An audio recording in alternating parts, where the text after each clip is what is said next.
My daughter thought the reflection in the microwave door was just a blur. She thought 69 years of life had made my eyes cloudy and my mind weak. She was wrong. I saw the small blue vial tremble in her hand. I saw the clear liquid drip into my pumpkin soup. And when she turned her back to grab a spoon, I did the only thing a father who just paid off his child's $50,000 debt could do. I switched the bowls. You won't believe what happened next. But before I tell you how my own flesh and blood ended up on the floor gasping for air, let me know in the comments where you are watching from. Hit like and subscribe if you have ever had to teach an ungrateful family member a lesson they would never forget. The Chicago winter wind was howling against the kitchen window, rattling the frame, but the chill inside my house was far worse. I sat at the head of the mahogany dining table, a spot I had occupied for 40 years. My hands were folded on the tablecloth. To anyone looking, I was just Harold King, a retired chemistry professor, perhaps a bit slowed by age, perhaps a bit lonely since my wife passed. But my mind was as sharp as the scalpel I used to use in the lab. I was watching Rebecca, my only daughter. My pride and joy, or so I had told myself for 32 years. She was standing by the kitchen island, her back to me. The stainless steel microwave was mounted above the stove and the dark glass acted like a perfect mirror. She didn't know that. She was too busy trying to keep her hand steady. I watched her pull a small glass vial from her cardigan pocket. It wasn't a prescription bottle. It was unlabeled. The liquid inside was a pale, innocent blue. She uncorked it with a quick, jerky motion.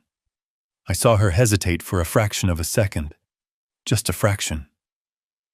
I held my breath, hoping, praying to a God I hadn't spoken to in years, that she would stop, that she would remember the pony rides, that she would remember the college tuition I paid in full, that she would remember that just last week I wrote a check to American Express for $50,000 to clear the debt she and her husband Todd had racked up on designer clothes and vacations they couldn't afford. She didn't stop. She tipped the vial. 3 drops, 4, 5, into the steaming bowl of pumpkin soup, my favorite. She stirred it quickly, the metal spoon clinking softly against the ceramic. That sound, that soft clink, was the sound of my heart breaking. It was the sound of the final severing of the bond between father and daughter. She turned to the sink to rinse the spoon. This was it. I didn't stand up. I didn't scream. Years of handling volatile chemicals had taught me that panic causes explosions. Precision prevents them. I leaned forward. My movements were silent. I grabbed my bowl with my left hand and her bowl with my right. I slid them across the polished wood. The friction was soundless. Swap. It took 3 seconds. When she turned back around, drying her hands on a dish towel, I was sitting exactly as I had been. Hands folded. Eyes gazing vacantly at the snow piling up in the backyard. My heart was hammering against my ribs like a trapped bird, but my face was stone. Todd walked in then, my son-in-law. He was wearing that cheap cologne he insisted was imported. He rubbed his hands together, bringing a gust of cold air with him from the garage. "Smells great, Becca," he said, his voice too loud, too cheerful. He walked over to me and clapped a hand on my shoulder. It felt heavy like a shackle. "How are we feeling tonight, Harold?" Ready for some warm soup, I looked up at him. I saw the sheen of sweat on his upper lip. It was 68 degrees in the house. Why was he sweating? I knew why. Because he was a failed real estate agent with a gambling problem I wasn't supposed to know about. Because he was the one who had probably sourced that blue vial. "I am hungry, Todd," I said. My voice sounded raspy. "Good." I played the part. The old man. The mark. Rebecca brought the bowls over. She placed one in front of me. The clean one. She placed one in front of her empty seat. The poisoned one. "Sit, Dad," she said. Her voice was tight. "Eat while it is hot." She sat down across from me. Todd took the seat at the end. The triangle of betrayal. I picked up my spoon. I saw them both tense up. Todd stopped midway to pulling out his chair. Rebecca's eyes were locked on my hand. They were waiting. They were waiting for the old man to take his medicine. I dipped the spoon into the thick orange liquid. I brought it to my lips. I blew on it gently.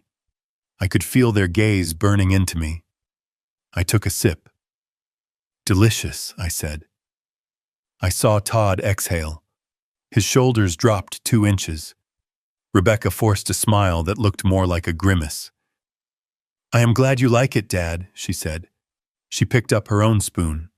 I watched her. I watched the woman I had taught to ride a bike. The woman I had taught the periodic table to. I remembered a Tuesday afternoon when she was 10. She had asked me, "Daddy, what happens if you mix bleach and ammonia?" I had sat her down and explained the chemical reaction, the chloramine gas, how it burns the lungs. I taught her that chemistry respects no one. It is cause and effect. Action and reaction.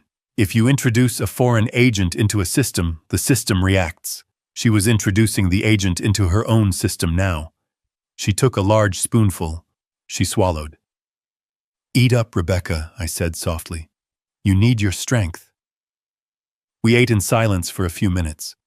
The only sound was the scraping of spoons. I ate slowly, savoring every bite of the soup that was meant to be my last meal. It tasted of nutmeg and cream. It tasted of survival. Todd was eating fast, shoveling food into his mouth as if to get it over with. He kept glancing at me, then at his watch, so Harold Todd said, his mouth half full. Rebecca and I were talking. We were thinking about the house maintenance. "It is a lot for you, isn't it? With the snow and the roof repairs." "Here it comes. The pitch." "It is fine, Todd," I said, wiping my mouth with a napkin. "I manage." "But do you?" Rebecca chimed in. She put her spoon down. "Dad, you left the garage door open last night. And last week you forgot to pay the water bill. We are just worried." I hadn't forgotten the water bill. I had placed the check in the mail on Monday. And the garage door, Todd had the code. He had probably opened it himself to gaslight me. "I am fine," I repeated. Maybe Todd said, leaning in. "But we found this great facility. Assisted living. Top tier. Just outside the city. We think it might be time to look at it." "Just look." I looked at Rebecca. She was taking another bite of soup. "Is that what you want, Becca?" I asked. "You want to put me in a home?" She swallowed. "It is for your own good, Dad. We just want you to be safe." Safe. The word hung in the air, heavy with irony. Suddenly Rebecca frowned. She dropped her spoon. It clattered loudly against the bowl. She brought a hand to her throat. "What is wrong?" Todd asked, looking at her. "I don't know," she whispered. Her voice sounded wet. "It tastes bitter." "Must be the sage," I said calmly. I took another sip of my soup.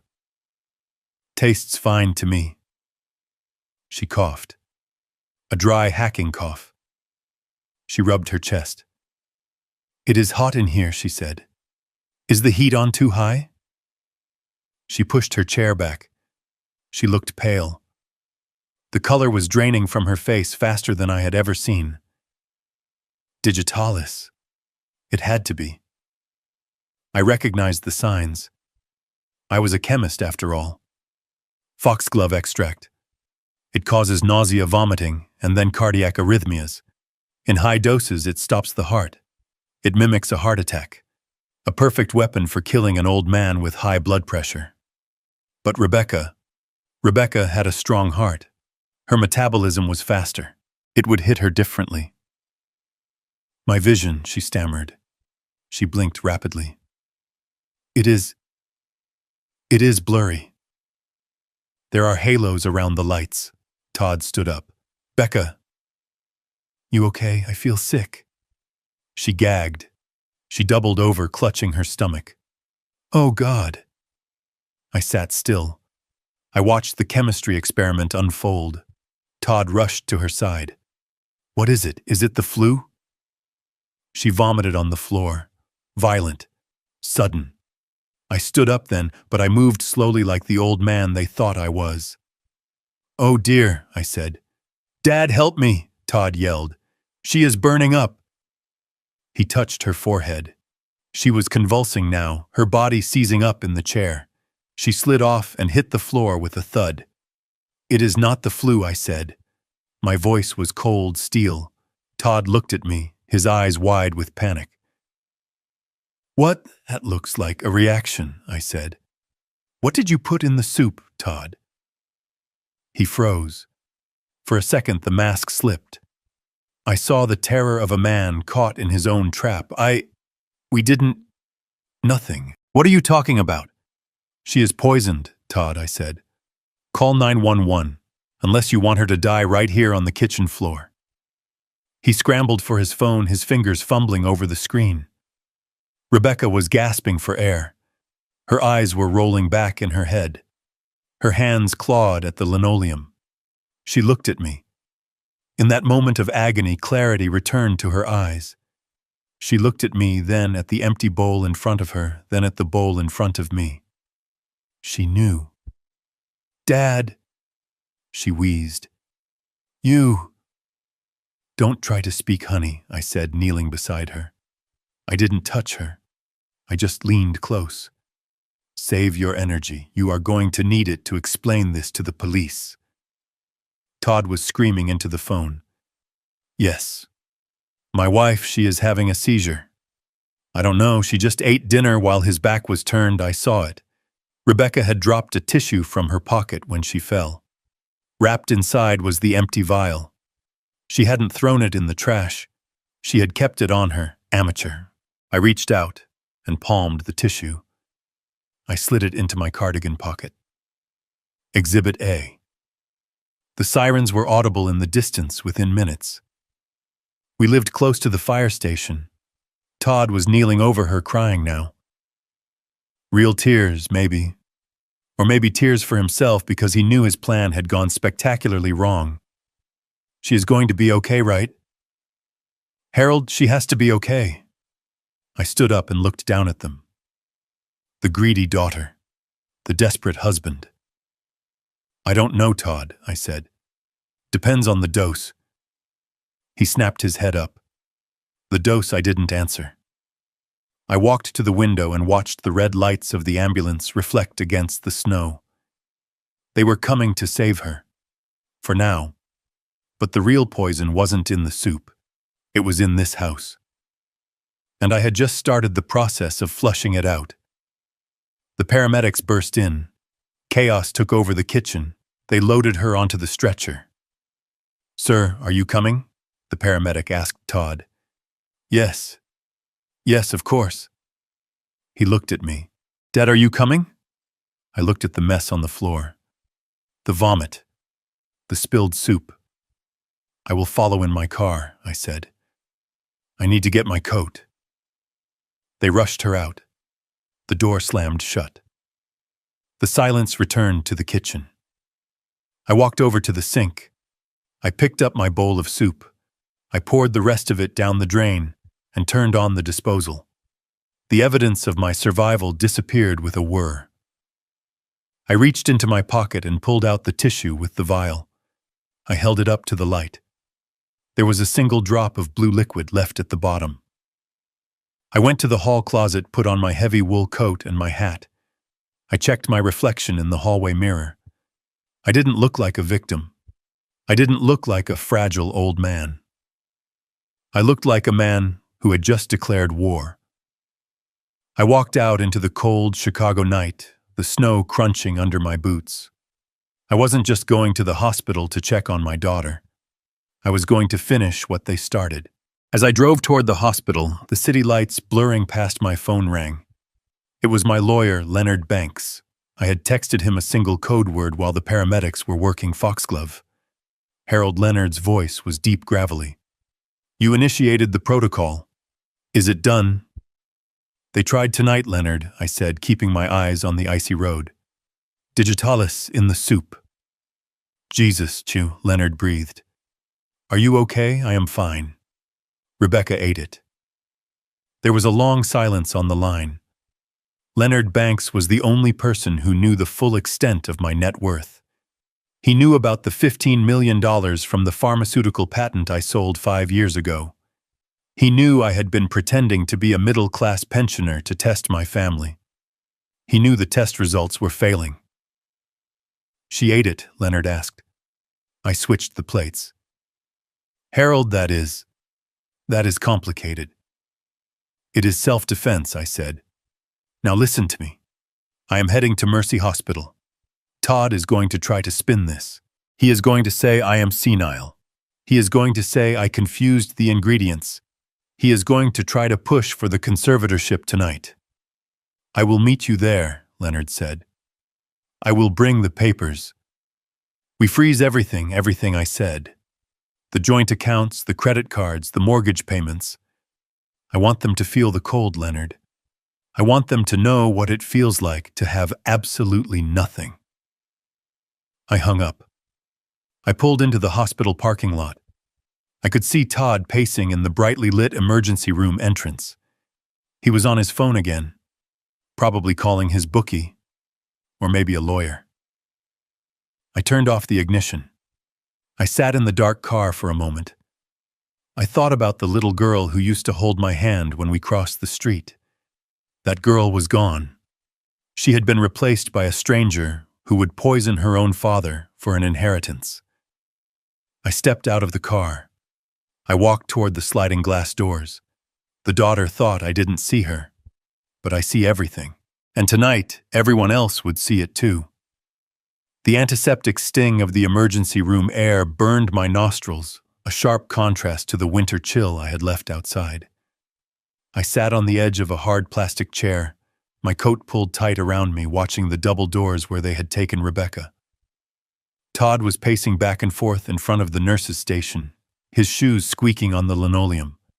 He was putting on a show, running his hands through his hair, demanding updates, playing the part of the terrified husband to perfection. But I saw the way his eyes darted around the room, checking the exits, checking the faces of the officers who had just arrived. He wasn't terrified for his wife. He was calculating the odds of his survival. A doctor pushed through the swinging doors. He looked exhausted, his scrubs wrinkled. Dr. Patel, his badge read. He scanned the waiting area and his eyes landed on us. Todd rushed him before he could even take a breath. "Is she alive?" Todd shouted, grabbing the doctor's arm. "Tell me she is alive." "She is stable, Mr. King," the doctor said gently, removing Todd's hand. But it was close. "We have identified the toxin. It is digitalis. A massive overdose." The word hung in the air like a guillotine blade. Digitalis. Foxglove. A common garden plant, beautiful and deadly. A plant that I, Harold King, the retired chemistry professor with a passion for botany, had growing in my greenhouse. Todd froze. For a split second, I saw the gears turning in his head. He had expected the doctor to say food poisoning or an allergic reaction. He hadn't expected them to identify the specific poison so quickly. But Todd was a survivor, a cockroach who thrived in the dark, and he pivoted faster than I gave him credit for. He spun around and pointed a trembling finger directly at my face. "It is him!" Todd screamed, his voice cracking with manufactured hysteria. "It is the old man." The two police officers standing by the entrance stepped forward, their hands resting instinctively on their belts. The room went silent. Everyone, the nurses, the patients with broken arms and fevers, turned to stare at the white-haired man shrinking into his coat. "What are you talking about, sir?" one of the officers asked, stepping between Todd and me. "He grows it," Todd yelled, spit flying from his lips. "He has a garden full of weird plants.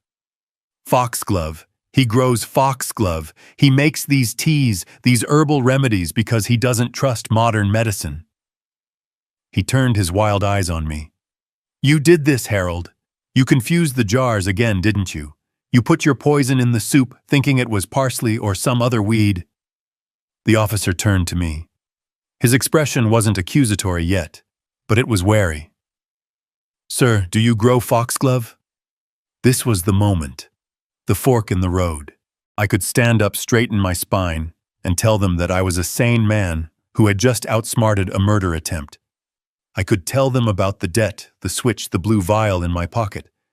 But if I did that now, it would be my word against theirs. It would be a messy domestic dispute. Todd would lawyer up. He would hide the money trail. He would claim I was paranoid. No, I needed them to feel safe. I needed them to think they had won. I needed to be the prey so they wouldn't see the trap snapping shut around their ankles. I let my shoulders slump. I allowed my hands to tremble, visibly rattling the buttons on my coat. I widened my eyes, letting them fill with the watery confusion of the elderly. I don't know, I stammered, my voice weak and thready. I have a garden, yes.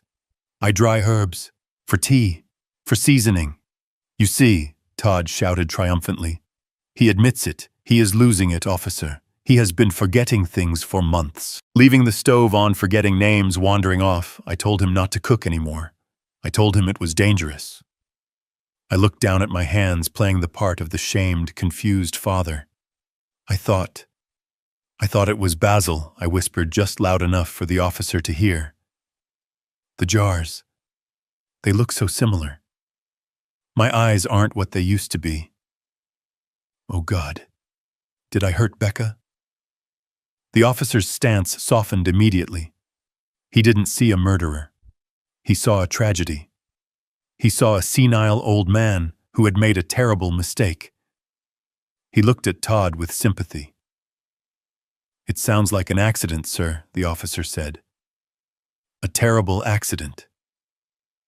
An accident, Todd screeched, but I could see the relief washing over him. He had an out. He didn't have to go down for attempted murder. He could pin it on my failing mind. It was perfect for him. Better than perfect. It laid the groundwork for the conservatorship. He almost killed my wife, Todd yelled, forcing tears now. He is dangerous. He can't be left alone. We have been trying to get him help, trying to get him into a facility, but he refuses. I buried my face in my hands and let out a sob. It wasn't hard to cry. I was crying for the daughter who had sat at that table and watched me eat, waiting for me to die.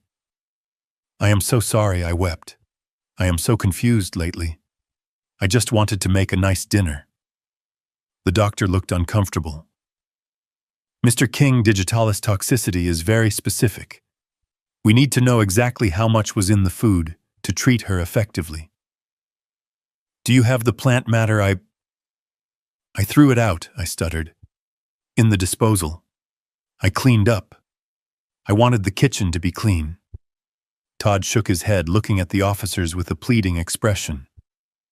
You see, he destroyed the evidence because he doesn't even realize what he did. We can't let him go back to that house alone. He is a danger to himself and everyone else. The officer nodded slowly. Sir, we might need to ask you some more questions, but for now... I need to sit down, I gasped, clutching my chest. I feel dizzy. Nurse, the officer called out. They ushered me into a wheelchair. As they wheeled me away from the waiting room, I looked back at Todd. He was wiping his face with a handkerchief, talking rapidly to the other officer. He looked devastated. But as the automatic doors slid shut between us, I saw it. A tiny momentary smirk. He thought he had done it. He thought he had turned a botched murder into the golden ticket to control my life and my millions. He didn't know that in my pocket, wrapped in a tissue, was the glass vial with his wife's fingerprints on it. He didn't know that while he was screaming about my memory, I was memorizing every word he said to use against him in court. He thought I was a senile old man losing his grip on reality. He had no idea he was staring into the eyes of a chemist who was just waiting for the reaction to reach its boiling point. I let them wheel me into an examination room. I let them check my vitals, and I waited for the darkness to settle so I could make my next move. The game had changed, and Todd had just played his hand perfectly into mine. The nurse left me alone in the examination room, closing the door with a soft click that sounded like a starting pistol. She had told me to wait for the doctor, offering me a warm blanket and a sympathetic smile reserved for the confused and the elderly. As soon as the latch clicked, the tremor in my hands vanished. My spine straightened, shedding the weight of 20 years. I wasn't the frail old man trembling in a wheelchair anymore. I was the man who had negotiated with pharmaceutical giants and walked away with a fortune. I stood up and moved to the door, pressing my ear against the cold wood. I could hear the chaotic rhythm of the emergency room outside, the squeak of rubber soles, the rhythmic beeping of monitors, the low murmur of anxious families. Todd would be out there, probably pacing, probably rehearsing his lines about my dementia, or maybe calling his creditors to promise them that the payout was imminent. He had no idea that the clock was already ticking down on his own life, not mine. I opened the door a crack. The coast was clear. I slipped out and walked briskly down the hallway, my steps silent and sure. I ducked into the single-occupancy restroom near the nurse's station and locked the door behind me. The fluorescent lights buzzed overhead, casting a harsh clinical glare on the white tiles. I turned on the faucet, letting the water run to mask my voice, a habit from years of conducting business in places where walls had ears. I pulled my phone from my inner coat pocket. It wasn't the jitterbug phone Todd insisted I use.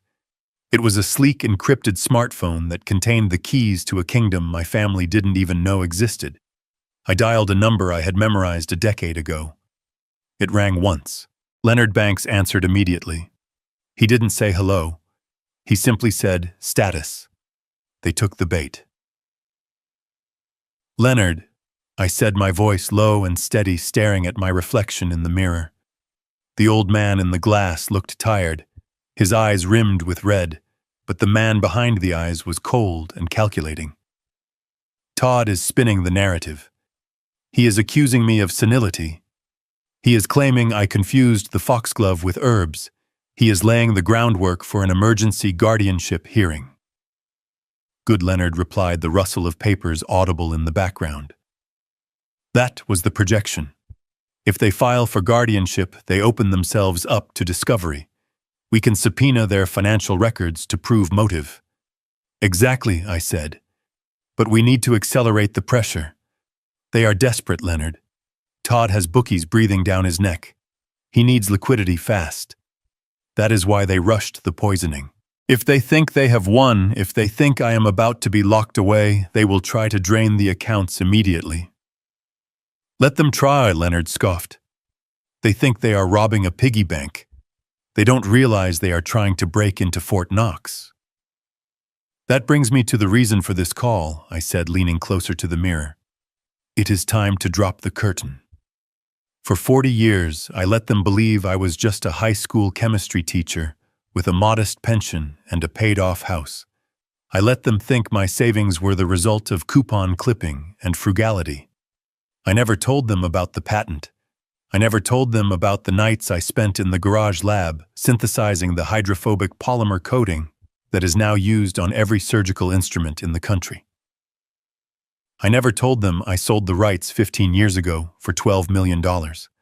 I kept it a secret because I wanted to know if they loved me or if they loved my wallet. Tonight, I got my answer. "Execute Protocol Shield," I ordered. There was a pause on the line, a heavy silence that carried the weight of total financial warfare. Protocol Shield was the nuclear option.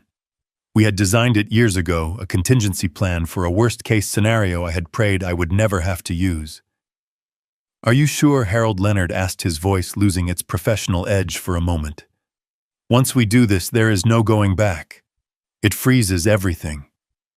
The joint checking account you share with Rebecca, the credit cards you authorized for Todd, the mortgage payments on their house that you secretly subsidize, the monthly stipends. Everything goes dark." "I am sure," I said, my voice hard. "They tried to kill me, Leonard. They watched me eat poison and smiled. I want every card they swiped to be declined. I want every ATM to spit their cards back out. I want their phones to light up with foreclosure warnings. I want them to feel the walls closing in. I want them to feel exactly as helpless as they wanted me to be. Understood, Leonard said. I am initiating the lockdown now. By the time you walk out of that bathroom, they will be destitute. The only money they will have is the change in their pockets. And Leonard, I added, watching a drop of water fall from the faucet. Flag the accounts for fraud. If they try to access anything, I want the bank to notify the police. Make it look like an automated security response. I want them paranoid. I want them turning on each other. Consider it done, Leonard said. Stay in character, Harold. The next 24 hours are going to be volatile. I hung up the phone and slipped it back into my pocket. I looked at the mirror one last time. I ruffled my hair, making it look unkempt. I slumped my shoulders, curving my spine back into the shape of a defeated old man. I practiced the vacant stare, the trembling lip. I turned off the faucet. The silence returned. I unlocked the door and stepped back out into the hallway, shuffling my feet, looking lost and small. Inside, the chemist was mixing the final ingredients for an explosion, but outside I was just a confused father looking for his room. I walked back toward the examination area, ready for the next act, knowing that miles away in a server room, my real power was just coming online, and my family was about to learn that the man they tried to bury was the only thing keeping them afloat. I slumped in the uncomfortable vinyl chair of the hospital waiting room, my chin resting heavily on my chest, my breathing shallow and rhythmic. To the passing nurses and the weary orderly mopping the floor, I was just another exhausted old man worn down by the trauma of the night. A father who had almost lost his daughter to a terrible accident. But beneath the brim of my hat, my eyes were open just a slit, and my ears were tuned to a frequency of desperation that only a man like Todd could emit. Todd was pacing near the vending machines a few yards away. He was vibrating with anxiety, his movements jerky and uncoordinated. He kept checking his phone, the screen illuminating his pale, sweaty face in the dim light of the corridor. He looked like a trapped animal, and I knew exactly why. The poison hadn't worked. The police hadn't arrested me, and now the silence from his end was about to be broken by the people he feared more than the law. His phone buzzed. It wasn't a ringtone. It was a harsh, angry vibration against his thigh. Todd jumped as if he had been electrocuted. He fumbled to get it out of his pocket, nearly dropping it on the linoleum. He looked at the screen, and I saw the color drain from his face until he looked like a corpse standing upright. He didn't answer immediately. He looked around, his eyes darting over the empty chairs, the sleeping families, and finally landing on me. I let out a soft snoring wheeze, shifting my weight slightly, as if settling deeper into sleep. Satisfied that his audience was unconscious, Todd answered the phone. He didn't say hello. He just whispered a frantic, hushed hiss that carried perfectly in the sterile silence of the hallway. I know what time it is, Sal. I know. He turned his back to me, hunching his shoulders as if trying to make himself small enough to disappear. Please, you have to listen to me. There was a complication. A medical complication. No, not me. The asset. I almost smiled. The asset. That was what 40 years of fatherhood had been reduced to. I wasn't a person. I wasn't a father-in-law. I was an asset to be liquidated. Todd listened for a moment, and then he began to tremble violently. He gripped the phone so hard, his knuckles turned white. No, Sal, please don't touch her. She is in the hospital right now. We are at mercy. He listened again. 500. Yes, 500,000. I know the number. I swear to you, Sal, it is coming. It is locked up in probate. Well, it was supposed to be probate. There was a long pause. Todd reached up and touched his left hand, running his thumb over his ring finger. 7 days, Sal. That is not enough time to... He stopped. He was listening to a description of violence that I could only imagine, but Todd's reaction told me everything I needed to know. He pulled his hand away from his face as if it had been burned. Okay. Okay, 7 days. Or the finger. I understand. I will get it. I swear on my mother's life I will get it. Just don't come here. He hung up. He stood there for a long moment, staring at the vending machine, his chest heaving. $500,000. $500,000. That was the price of my life. That was the debt he had accrued gambling on futures he didn't understand, and horses that didn't run fast enough. I had known he was bad with money. I had bailed him out of a $50,000 hole just last week, but I hadn't realized he was digging a grave that deep.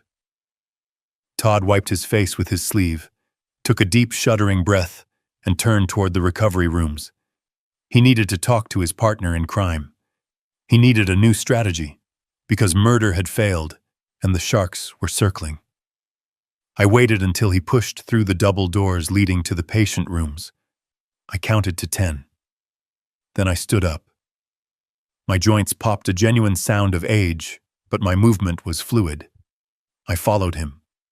I moved down the hallway, sticking to the shadows, my footsteps silent. I saw him slip into room 304. The door didn't click shut. It stayed ajar just a fraction of an inch. I pressed my back against the wall next to the doorframe, closing my eyes, focusing everything on the voices inside. Rebecca was awake. Her voice was raspy, weak, stripped of the sugar-coated veneer she usually used with me.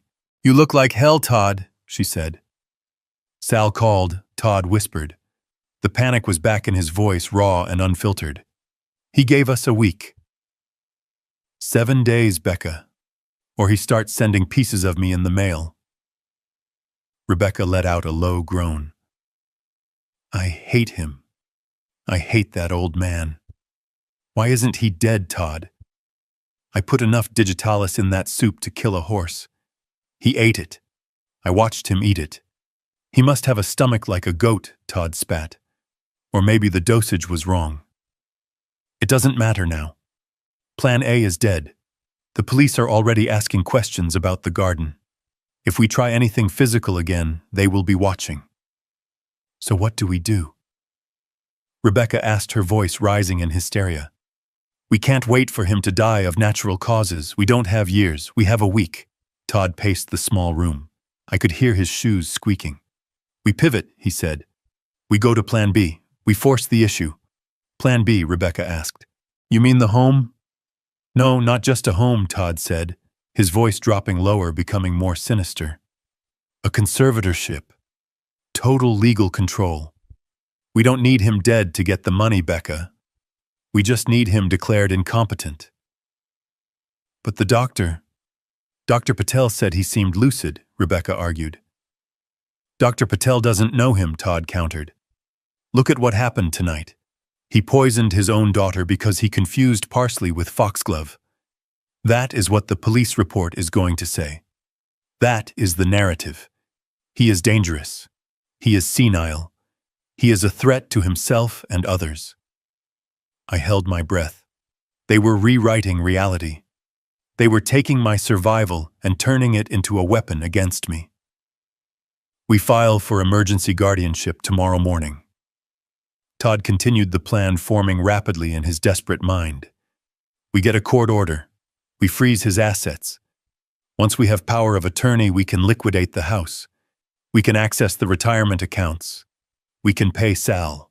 But what if he fights it? Rebecca asked. He can be stubborn. Let him fight. Todd scoffed. Who is the judge going to believe, a loving daughter recovering from poison in a hospital bed, or a confused old man who keeps poisonous plants in his kitchen? We act concerned. We act heartbroken. We tell the judge we are doing this to protect him. We put him in that facility upstate, Rebecca said. The secure one. The one with the high walls. Exactly, Todd said. We lock him away where he can't hurt anyone, and we take control of the estate. It is clean, it is legal, and it solves the problem in 48 hours. I stepped away from the door. I had heard enough. My blood was running cold, not from fear, but from an icy, crystalline rage.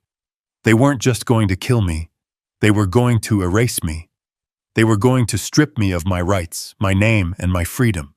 They were going to use the law as a bludgeon to steal what I had built. I walked back toward the waiting room, my mind racing. They thought they were playing chess, but they were still playing checkers. They thought the only money I had was the house and the pension. They didn't know about the offshore accounts. They didn't know about the patent royalties. And most importantly, they didn't know that I had just activated a protocol that would turn their financial world into a desert before the sun came up. I sat back down in the vinyl chair, assuming my position of the sleeping, frail old man. Let them file their papers. Let them call their lawyers. They were about to find out that trying to trap a chemist is a dangerous game. Because while they were planning to lock me up, I was about to blow the roof off their entire lives. I closed my eyes and waited for morning. The 7-day countdown had begun for Todd, but my countdown was much shorter. The silence in the car on the way back from the hospital was heavy enough to crush a lesser man. But I sat in the back seat, humming a tuneless melody, watching the frozen Chicago streets roll by. Rebecca was slumped in the passenger seat, her skin the color of wet ash, still weak from the purging of the poison. Every now and then she would cast a hateful glance at me in the rearview mirror, her eyes burning with a mixture of nausea and venom. Todd gripped the steering wheel as if he were trying to strangle it, his knuckles white, his jaw working silently. He was driving too fast, weaving through traffic with the desperation of a man who could hear the clock ticking down on his own life. We pulled into the driveway, the tires crunching on the snow I hadn't shoveled. The house looked dark and uninviting, a stage set for a tragedy that was only halfway through its second act. Todd helped Rebecca out of the car, supporting her weight as she shuffled toward the front door. I followed behind them, moving with the exaggerated slowness of the infirm, clutching my coat collar against the wind. Inside, the air was stale, smelling faintly of the pumpkin soup I had poured down the drain. Todd settled Rebecca onto the living room sofa, piling blankets on her, until she looked like a cocoon of misery. "I need water," she croaked, her voice sounding like sandpaper on stone, "and something to eat. My stomach is empty." "I will go to the store," Todd said, checking his watch. He was jittery, his eyes darting around the room. "I need to get things, electrolytes, crackers, maybe some soup." He looked at me. "Don't touch her," he warned. "Don't you dare go near the kitchen." I raised my hands in a gesture of surrender, letting my lower lip tremble. "I am just going to sit in my chair, Todd. I am tired. So tired." Todd grabbed his wallet and keys. "I will be back in 20 minutes, he told Rebecca. "Then we figure this out." He slammed the door behind him. The sound echoed through the house. I walked to my leather armchair in the corner, the one that faced the window and the sofa. I sat down and watched my daughter. She was staring at the ceiling, her breathing shallow. "Why didn't you die?" she whispered, not looking at me. "It would have been so much easier." I didn't answer. I just looked at her with sad, watery eyes, while inside my mind was calculating the distance to the grocery store and the exact moment Todd would be standing at the checkout counter. I imagined it vividly. He would pile the belt high with expensive recovery drinks, organic broths, maybe a bottle of wine for himself to take the edge off. He would watch the total climb. He would slide his card, the platinum one linked to my primary account, the one he had been authorized to use for emergencies, but used for golf clubs. And then the beep. The decline. I checked the grandfather clock in the hallway. 10 minutes. He would be there now. He would be trying the second card. The one I opened for Rebecca. Declined. He would be sweating. He would be trying the debit card for the joint household expenses. Declined. Account frozen. Flagged for suspicious activity. He would be standing there under the fluorescent lights with a line of impatient shoppers behind him, realizing that the plastic in his wallet was just useless scrap. He would have to walk away. He would have to leave the bags. He would have to walk back to his car with nothing. the humiliation burning his cheeks, the realization dawning that the well had run dry. It took him 40 minutes to return. I heard the car screech into the driveway, the engine cutting off abruptly. The front door flew open so hard it banged against the wall, knocking a picture frame askew. Todd stormed in. He didn't have any grocery bags. His face was a mask of pure, unadulterated rage. He looked like a man who had just stared into the abyss and found it empty. "You!" he screamed, pointing a shaking finger at me. Rebecca sat up, alarmed. "Todd." "Where is the food? There is no food!" Todd yelled, kicking the door shut. The cards didn't work. "None of them what?" Rebecca asked, confusion clouding her face. "What do you mean they didn't work?" "Declined all of them, insufficient funds. Issuer restricted." I tried the credit, the debit, even the emergency card. I stood there like a beggar. He marched over to my chair, towering over me. I shrank back, pressing myself into the leather, making myself small. "What did you do?" Todd hissed, spit flying from his lips. "What did you do to the accounts?" I blinked rapidly, looking up at him with wide, innocent eyes. "The accounts," I stammered. Oh, yes.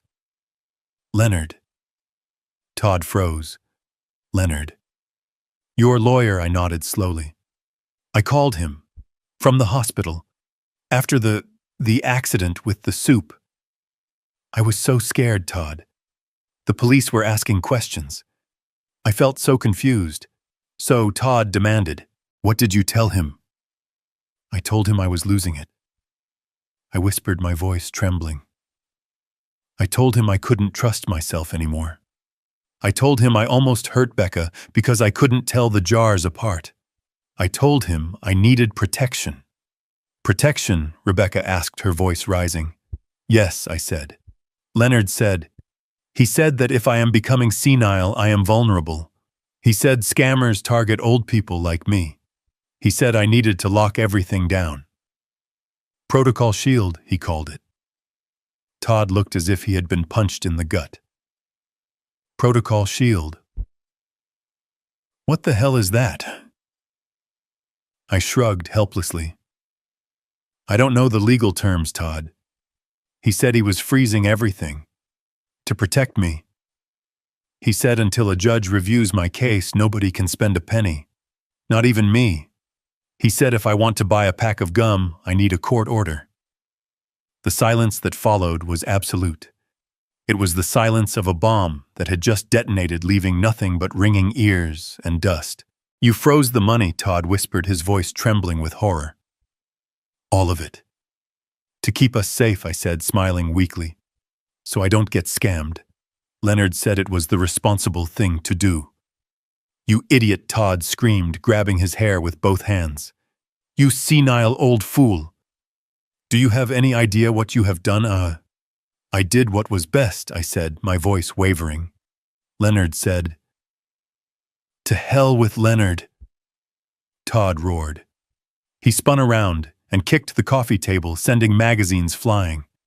"We need that money. We need it now." "Why?" I asked innocently. "We have food in the pantry. We have a roof. Why do we need money right now, Todd?" He couldn't tell me. He couldn't tell me about Sal and the fingers and the 7-day deadline.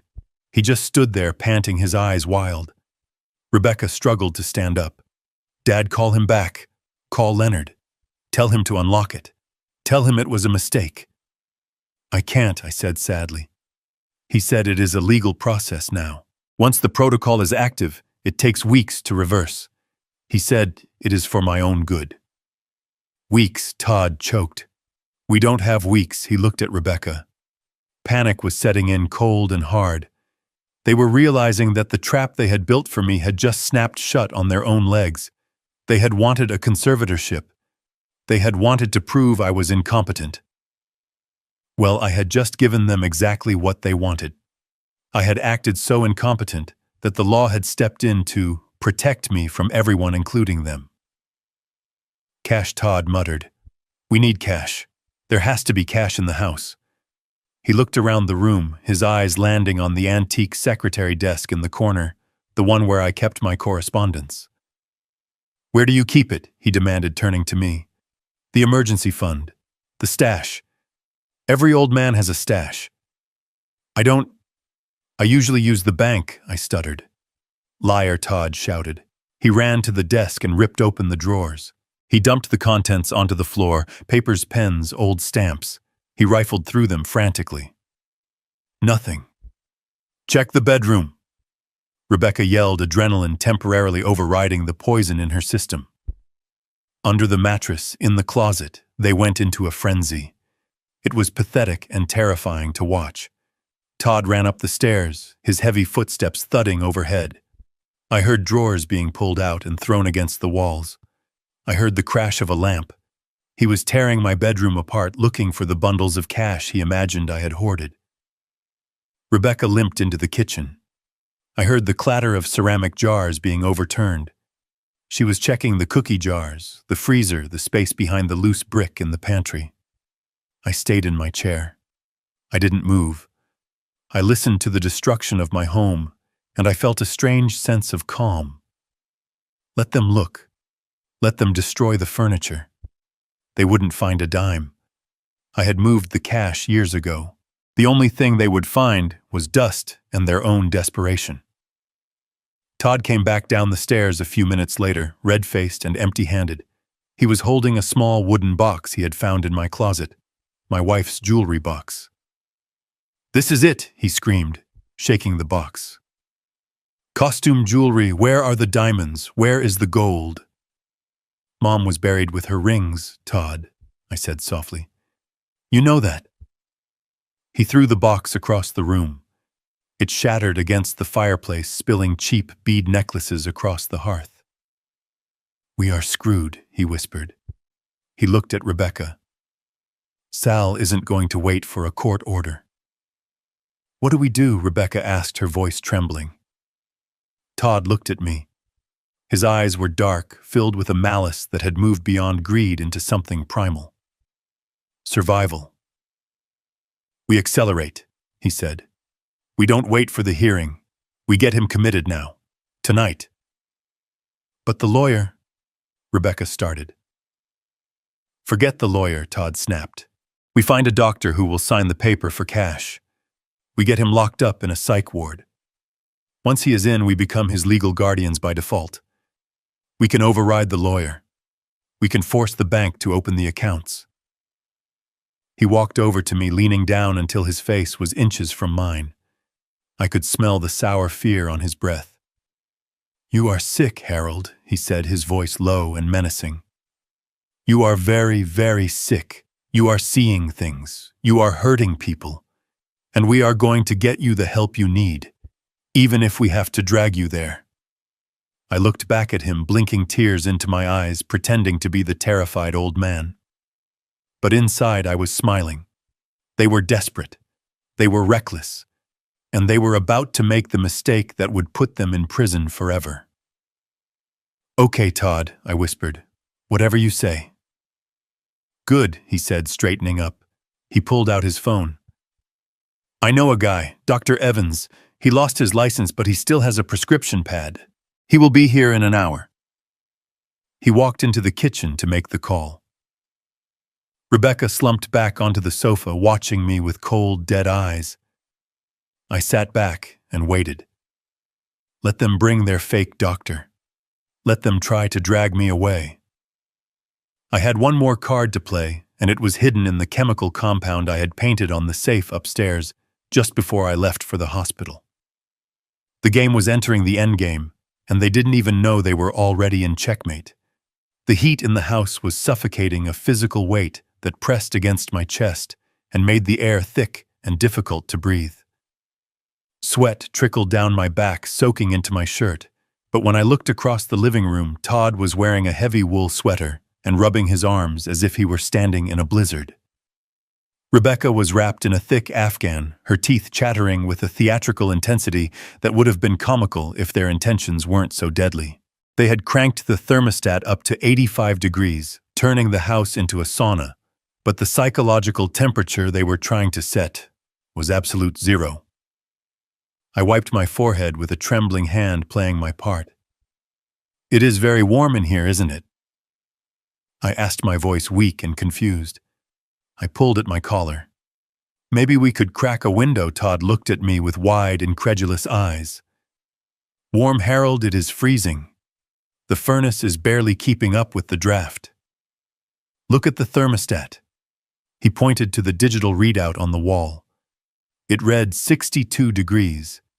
I knew he had tampered with the sensor, or simply taped a fake image over the screen, but to the senile old man I was pretending to be, it was reality warping before my eyes. I blinked, trying to focus, letting my jaw drop slightly. "But I am sweating, Todd," I whispered. "That is hypothermia," Dad Rebecca said from the couch, her voice dripping with fake concern. "When you get too cold, your body gets confused. It is called paradoxical undressing. You think you are hot, but you are actually freezing to death. Put your coat on, please." She held out my heavy winter coat. I stared at it. The room was spinning with heat. Putting that coat on would be torture. But if I refused, I was belligerent. If I put it on, I was compliant but crazy. They were rewriting my sensory inputs, trying to make me doubt the very skin I lived in. I took the coat. I put it on. The heat became unbearable instantly. I felt dizzy, my pulse hammering in my ears. "There," Todd said, smiling tightly. "Better. You look pale, Harold. You are shaking." I was shaking from heat exhaustion, but to them it was proof of my decline. I sat in my chair, trapped in layers of wool, while they watched me with the cold, predatory patience of vultures waiting for the animal to stop kicking. The afternoon blurred into a series of orchestrated, maddening events. I placed my reading glasses on the side table to rub my eyes. I closed them for 10 seconds. When I reached out, the glasses were gone. I patted the table. I looked at the floor. Nothing. "What are you looking for?" Todd asked, not looking up from his phone.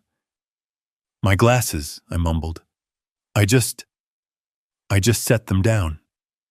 Right here." "You haven't had your glasses all day," Harold Todd said casually. "You left them in the bathroom this morning. Remember, you said they were hurting your nose." I stared at the empty table. I knew I had just taken them off. I could still feel the phantom weight of the frames on my nose. But the table was bare. I could have sworn," I stammered. Todd sighed, a long, loud exhalation of frustration. He stood up and walked into the kitchen. A moment later, he called out, "Harold, come look at this."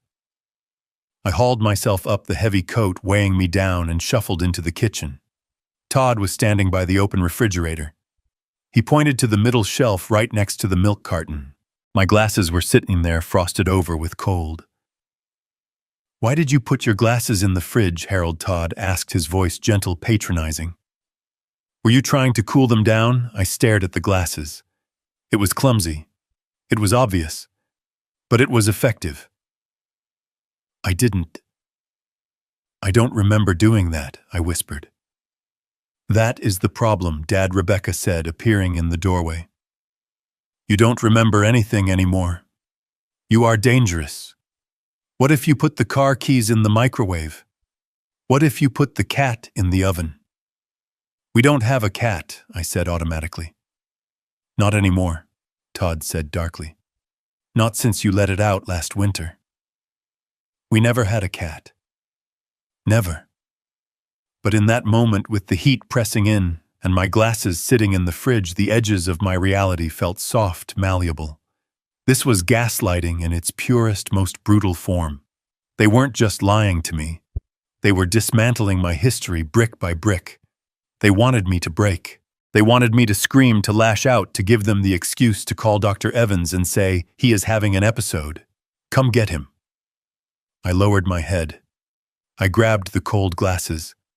I am tired," I said. "I think I will go to my room." "Good idea," Todd said. "Get some rest. You need it." I climbed the stairs, my legs heavy. I went into my bedroom and closed the door. It didn't lock. They had removed the lock weeks ago, claiming it was a safety hazard in case I fell. I took off the coat and threw it on the floor, gasping for cool air. I opened the window a crack, letting the winter freeze bite my skin, grounding me, reminding me that I was alive, I was sane, and I was angry. Night fell, bringing with it a new kind of torment. I lay in bed feigning sleep, my breathing deep and even. I heard the floorboards creak in the hallway. The door handle turned slowly. They came in like ghosts. I kept my eyes closed, my body relaxed, but my senses were on high alert. I could smell Todd's stale sweat and the cloying scent of Rebecca's lotion. They stood over the bed, looking down at me. "He is out," Todd whispered. "Look at him," Rebecca hissed. "He looks so peaceful, while our lives are falling apart." They leaned closer. I felt their breath on my face. "You are crazy, old man," Todd whispered, his voice a low rhythmic chant right in my ear. "You are losing your mind. You don't know where you are. You belong in a hospital, a nice padded room. You are sick." Rebecca joined in, whispering in the other ear. "You are a burden. Everyone is laughing at you. You tried to kill your daughter. You are a monster. They were trying to reprogram my subconscious. It was a crude technique, but relentless.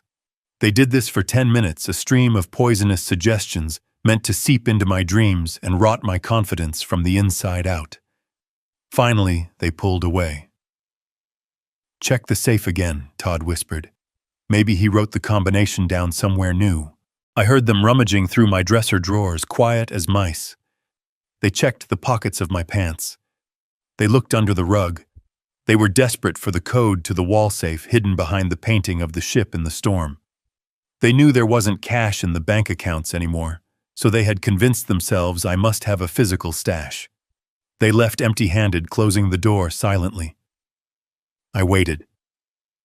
I counted to 1,000 in my head, visualizing the periodic table, grounding myself in the immutable laws of the universe. Hydrogen, helium, lithium, beryllium, facts, truth, things they couldn't touch. When the house was silent, I sat up. I didn't turn on the lamp. I moved by the moonlight, filtering through the sheer curtains. I walked to my closet and reached into the back inside the pocket of an old raincoat I hadn't worn in years. I pulled out a small opaque jar and a UV flashlight. I wasn't just a chemistry professor. I was an inventor.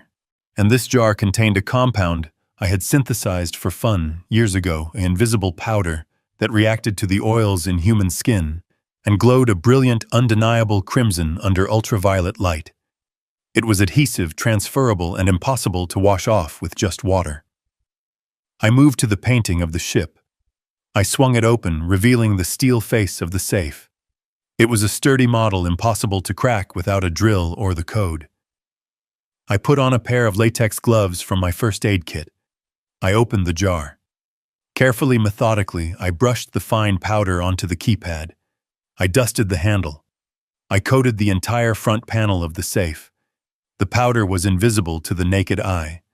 To anyone looking, the safe was just cold steel. But to anyone who touched it, it would be a branding iron. I closed the painting. I stripped off the gloves and hid them. I hid the jar. I went back to bed, but I didn't sleep. I lay there staring at the ceiling, waiting. They were desperate. The loan sharks had given them a deadline. They wouldn't wait for the court order. They wouldn't wait for the doctor. They would try to crack the safe tonight. They would think I was asleep, broken by the heat and the confusion. They didn't know that I had just turned the object of their desire into the evidence of their crime. When Todd touched that keypad, he wouldn't just be trying to steal my money. He would be painting a target on his own hands. And tomorrow, when the police arrived, I wouldn't need to say a word. I would just turn on the light, and his guilt would shine like blood in the dark. Let them whisper. Let them hide my glasses. Chemistry doesn't lie, and by morning, the reaction would be complete. The grandfather clock in the hallway chimed 2 a.m. the sound reverberating through the floorboards like a funeral toll. I was already awake, of course. I had been awake since the moon rose, sitting in the wingback chair in the shadows of my bedroom, wrapped in a dark blanket that merged with the gloom. My phone was in my hand, the screen dimmed to the lowest setting, the camera app open and waiting. I wasn't just an old man hiding in the dark. I was a hunter in a blind, waiting for the predators to return to the bait. I knew they would come. Desperation has a scent acrid and metallic, and the entire house reeked of it. Todd had been pacing downstairs for hours, the vibrations of his footsteps transmitting his panic through the frame of the house. The 7-day deadline from his loan shark was burning a hole in his mind, and logic had long since abandoned him. I heard the creak of the stairs. It wasn't the stealthy creep of earlier. It was heavy, clumsy. He didn't care about waking me anymore. In his mind, I was either catatonic from the gaslighting or too feeble to stop him. I moved silently to the closet. I had cracked the door earlier, creating a perfect line of sight to the painting of the storm-tossed ship on the far wall. Behind that painting was the wall safe. Behind that safe door was absolutely nothing but empty space and dust, but Todd didn't know that. He thought it was the end of the rainbow. Todd entered the room. He didn't even look at the bed where he assumed I was sleeping. He went straight for the painting. He was wearing the same clothes he had worn all day, sweat stains dark under the arms. He swung the painting open with a violent jerk, the frame hitting the wall with a thud. I pressed the record button on my phone. He stared at the keypad. I could see his profile illuminated by the moonlight. He was muttering to himself a manic stream of numbers. Birthdays, anniversaries, my social security number. He reached out and punched in a code. Beep. Red light. He tried again.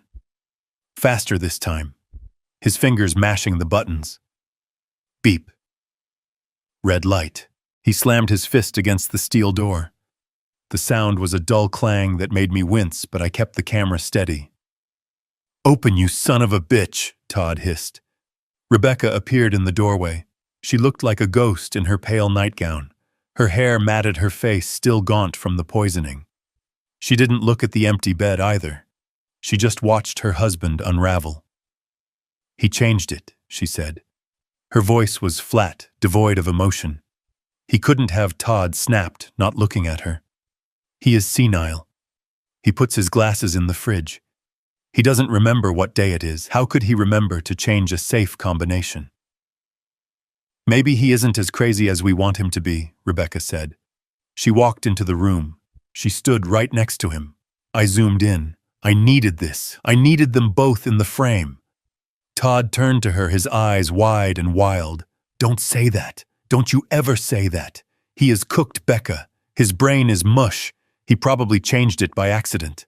He probably mashed the buttons thinking it was the microwave." He tried another code. Beep. Red light. Todd let out a strangled cry of rage. He turned and walked to the fireplace. He grabbed the heavy iron poker from the stand. "Todd, no," Rebecca said, but she didn't move to stop him. She just watched. "I am opening this thing," Todd growled. "I don't care if I have to peel it off the wall." He swung the poker. It connected with the keypad with a deafening crash. Sparks flew. The plastic casing of the keypad shattered, but the locking mechanism was internal hardened steel. He swung again and again. He was panting, grunting with every blow, a man trying to bludgeon his problems to death. "Stop it," Rebecca hissed. "You are going to wake the neighbors." "I don't care about the neighbors," Todd yelled, dropping the poker. It clattered on the floor. "I care about the 500 grand I owe Sal. I care about my fingers, Becca. There has to be cash in there. There has to be." He leaned his forehead against the cold steel of the safe, defeated. He placed his palms flat against the door, sliding them down, leaving a trail of sweat and oil. Perfect. He was coating himself in the invisible powder I had applied hours ago. He was marking himself with evidence that would be impossible to wash away. Rebecca stepped closer. She placed a hand on his back. It was a gesture that should have been comforting, but there was no warmth in it. "We should have used more," she whispered. I held my breath. This was it. The camera was rolling. The audio was crisp. "Used more," what Todd asked, lifting his head. "The digitalis," Rebecca said. Her voice was cold, a simple statement of fact. "We should have doubled the dose. The old man should have died after that soup, Todd. We shouldn't be dealing with safes and lawyers. We should be planning a funeral." There it was, the confession. Clear as a bell. Todd turned to look at her. He didn't look horrified. He looked regretful. "I know," he said. "I messed up the extraction. I didn't concentrate it enough. He shouldn't be here." Rebecca continued looking around the room with disdain. "He is just taking up space. He is sucking up resources that belong to us. He lived his life. Why can't he just let go? Why does he have to make it so hard for us? Because he is selfish," Todd spat. "He has always been selfish, sitting on a pile of money while we drown. He hit the safe one last time with his open hand." "We stick to the plan," Todd said. "Tomorrow. Dr. Evans comes at 9. We get the signature. We get the order. We drag him out of here, kicking and screaming if we have to. Once he is in the ward, we get power of attorney. Then we get a locksmith. A professional one. And if Evans doesn't sign," Rebecca asked, "then we suffocate him with a pillow and say his heart gave out." Todd whispered, "I am done playing games, Becca. I am not losing my hands for this old fool." I stopped recording. My hand was trembling not from age but from the sheer adrenaline of staring pure evil in the face. I had known they were greedy. I had known they were desperate.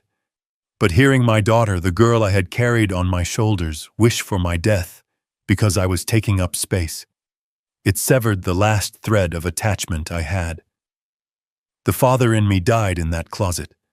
Only the chemist remained. They left the room a few moments later, leaving the shattered remains of the keypad on the floor. I heard their footsteps fade down the hall. I heard their bedroom door click shut. I waited 10 minutes, then 20. I stepped out of the closet. I didn't turn on the overhead light. I pulled the UV flashlight from my pocket. I walked over to the safe. I clicked the light on. The beam hit the safe and the darkness erupted into color. It was a masterpiece of forensic art. The safe door was smeared with glowing crimson handprints. They shone with a violent neon intensity in the black room. I could see the whorls of Todd's fingerprints perfectly preserved on the steel. I could see where he had slapped the metal in frustration. I could see the dust on the floor where the poker had landed, speckled with the glowing powder that had fallen from the keypad. But that wasn't all. I walked to the doorframe where Rebecca had been standing. I shone the light. There on the white paint was a partial print. She had leaned against it, and on the floor a glowing trail of footprints leading out into the hall. The powder transfers. It travels. Todd had touched the safe, then he had touched his pants, his face the doorknob. I followed the trail. It led down the hall. It led to their bedroom door handle. The handle was glowing red. I went back to the safe. I took photos, high-resolution close-ups. I took photos of the smashed keypad. I took photos of the poker lying on the rug. I took photos of the glowing handprints that proved beyond a shadow of a doubt that Todd had tried to break into my property. I had the audio confession of attempted murder and conspiracy to commit murder. I had the video of the violent attempted robbery. And now I had the physical evidence that linked them to the scene, glowing like the fires of hell they were about to walk into. I turned off the UV light. The room plunged back into darkness. I went back to the closet and retrieved a small travel bag I had packed days ago, hidden behind my winter coats. I checked the contents, my passport, the hard drive with the backups of my accounts, the original patent documents, and the file on Dr. Evans that Leonard had compiled. I wasn't going to wait for morning. I wasn't going to wait for Dr. Evans and his syringe. They planned to ambush me at 9 a.m. They planned to drag me away. They were going to find an empty bed. I walked to the window and looked out at the snow-covered street. It was silent and peaceful, a stark contrast to the violence that had just occurred in this room. I was leaving this house. I was leaving the memories. I was leaving the life of Harold King, the retired teacher. I slipped the phone into my pocket. The evidence was secure. The trap was primed. I just had to step out of the blast zone. I opened the window. The cold air hit me bracing and clean. I was 69 years old, but as I climbed out onto the sturdy trellis that led down to the garden, moving with a strength born of righteous fury, I felt reborn. The reaction was complete. The catalyst had been added. Now all I had to do was watch it burn. I had one leg over the windowsill, the freezing night air biting at my skin, ready to descend the trellis and vanish into the Chicago winter. But I stopped. My boot hovered over the frozen wood. Leaving was survival. Staying was victory. If I disappeared now, I would just be a missing person, a wandering senior lost in a storm. Todd would spin the narrative. He would tell the courts I had walked away in a fugue state. He would get his conservatorship in absentia, and I would spend the rest of my life looking over my shoulder. No. I needed them to commit the crime. I needed them to sign their names to a lie so big it would bury them. I needed Dr. Evans to put his pen to paper. I pulled my leg back inside. I closed the window and latched it. I hid my go-bag under the loose floorboard beneath the bed, ensuring it was invisible but accessible. Then I sat in the wingback chair, smoothed my hair, and waited for the sun to rise. At exactly 9 a.m., the doorbell rang. It wasn't a friendly chime. It was a summons. I heard Todd's heavy footsteps rushing to answer it, the murmur of voices in the foyer, and then the distinct wet cough of a smoker. I didn't wait for them to come get me. I walked out to the landing and looked down. Todd was shaking hands with a man who looked like he had been assembled from spare parts of better men. Dr. Evans was tall but stooped, wearing a suit that had been expensive 10 years ago but was now shiny at the elbows. He carried a battered leather medical bag that looked more like a prop than a tool of healing. His face was a roadmap of bad decisions, broken capillaries on his nose, a nervous tic under his left eye, and a sheen of sweat that the winter chill hadn't dried. Todd looked up and saw me. For a second, he looked terrified, as if he expected me to be holding the poker or screaming about the safe. But I just gripped the banister with trembling hands and blinked slowly. "Good morning, Todd," I said, my voice cracking perfectly. "Who is your friend?" Todd exhaled, his shoulders dropping. He put on his concerned face, the mask slipping easily back into place.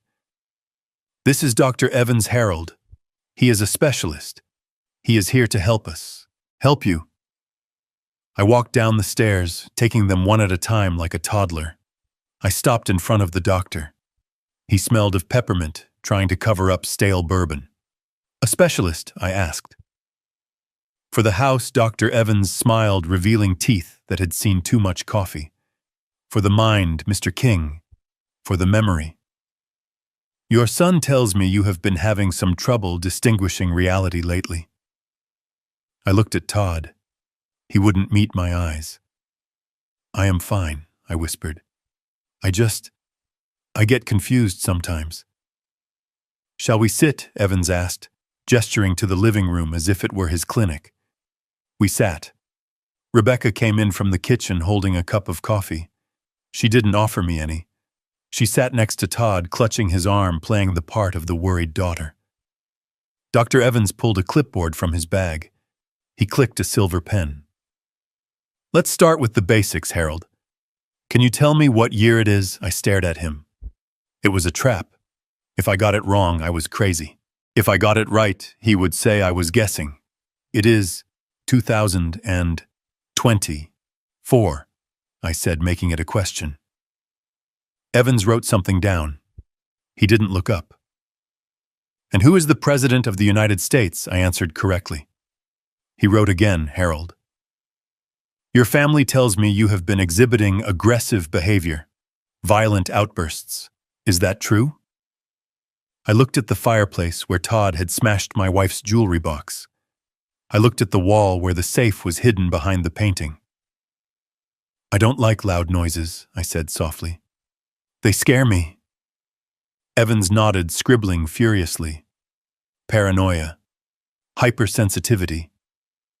"And the incident with the soup," Evans asked, his eyes drilling into mine.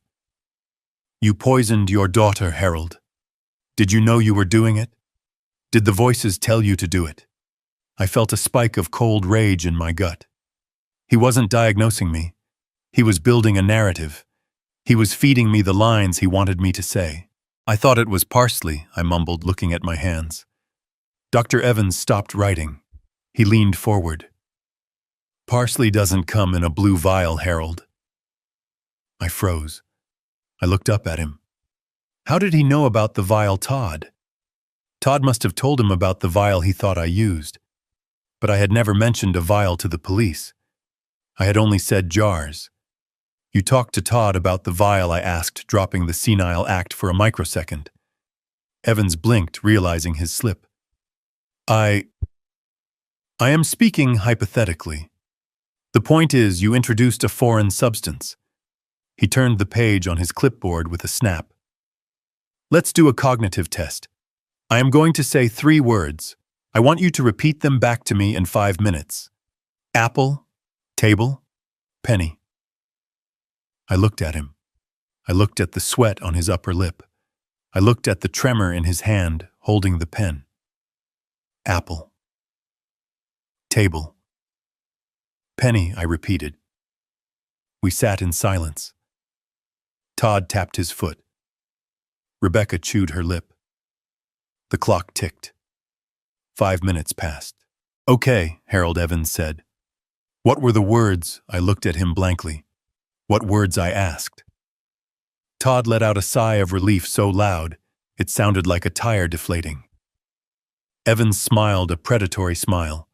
He wrote on his clipboard in large block letters. I could read it upside down. "Severe cognitive decline. Immediate danger." He stood up. He didn't offer to shake my hand. He turned to Todd. "It is worse than you described," he said, his voice grave. "He is completely detached. The memory loss is profound. Coupled with the violent episode, I cannot in good conscience recommend he stay in this environment." Rebecca started to cry. Fake dry sobs. "Oh, Dad, I am so sorry." "What is the diagnosis?" Dr. Todd asked, trying to hide the eagerness in his voice. "Acute dementia with psychotic features," Evans declared. He ripped the page off the clipboard and handed it to Todd.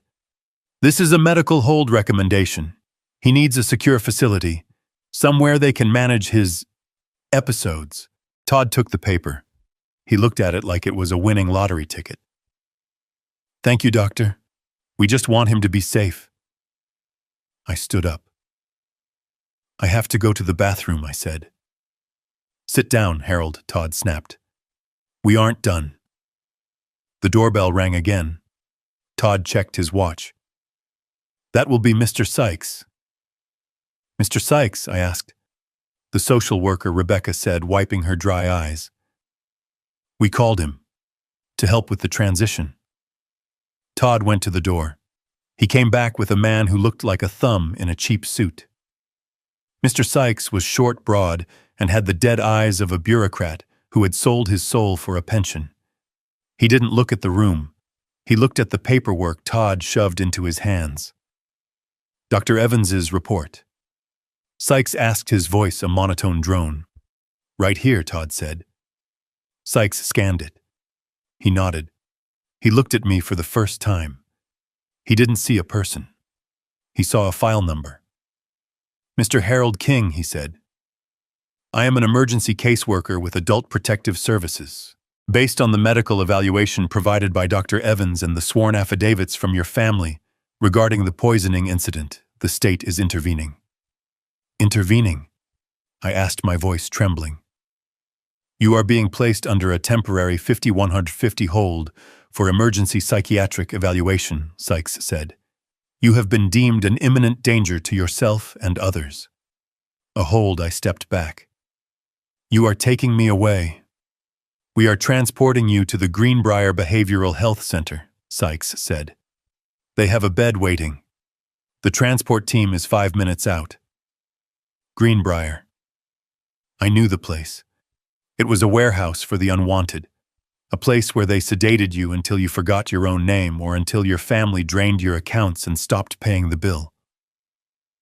You can't do this, I whispered. This is my house. It is for your own good, Dad, Rebecca said, standing up. She walked over to me. She put her hand on my shoulder. It felt heavy, possessive. We can't take care of you anymore. You tried to kill me. You need help. I looked at her. I looked at the triumph in her eyes. She thought she had won. She thought the piece of paper in Sykes's hand was a checkmate. When I asked, "When are they coming?" Sykes checked his phone. The transport van is delayed by the snow. They will be here in 24 hours. Until then, you are remanded to the custody of your son-in-law. You are not to leave this house. If you try to leave, the police will be called and you will be arrested. 24 hours. They were giving me a window, a countdown. Todd looked unhappy. Can't you take him now, Sykes? We don't feel safe. Protocol. Sykes shrugged. The beds are full until tomorrow morning. Just lock his door. Keep him contained. We will be here at 8 a.m. sharp. Sykes handed Todd a carbon copy of the order. It was a pink slip, the color of a dismissal. Keep this, Sykes said. It grants you temporary emergency guardianship until the court hearing next week. Todd took the paper. His hands were shaking, but this time with excitement. He had it. The golden ticket. With that paper, he could walk into the bank. He could talk to the mortgage company. He could call Sal and tell him the money was coming. Sykes left. Evans left clutching an envelope of cash Todd had slipped him by the door. The three of us were left alone in the living room. The silence was thick, electric. Todd looked at the paper. He kissed it. He actually kissed it. He looked at me. His face twisted into a sneer. Go to your room, Harold, he said. I stood my ground for a moment. I looked him in the eye. I wanted to tell him. I wanted to scream that he was holding a warrant for his own arrest, not a guardianship. But I held it back. The trap wasn't sprung yet. I need my pills, I said weakly. Todd laughed. A harsh barking sound. You don't need pills where you are going, old man. They have plenty of juice at Greenbrier. Now move. He grabbed my arm. He dragged me toward the stairs. He shoved me up the steps. Rebecca watched from the bottom and her arms crossed. Don't forget to lock it this time, Todd. Screw the safety hazard. Nail it shut if you have to. Todd pushed me into my bedroom. I stumbled and fell onto the rug. Sleep tight, Harold, he said. Enjoy the bed. It is the last night you will ever spend in it. He slammed the door. I heard the click of the lock. They had reinstalled it while I was at the hospital. Then I heard the sound of a power drill. He was screwing a bracket into the frame. He was sealing me in. I lay on the floor for a moment, listening to the whir of the drill. He was building a prison. I stood up and brushed off my knees. I walked to the window. The snow was falling harder now, a white curtain erasing the world. 24 hours. I didn't need 24 hours.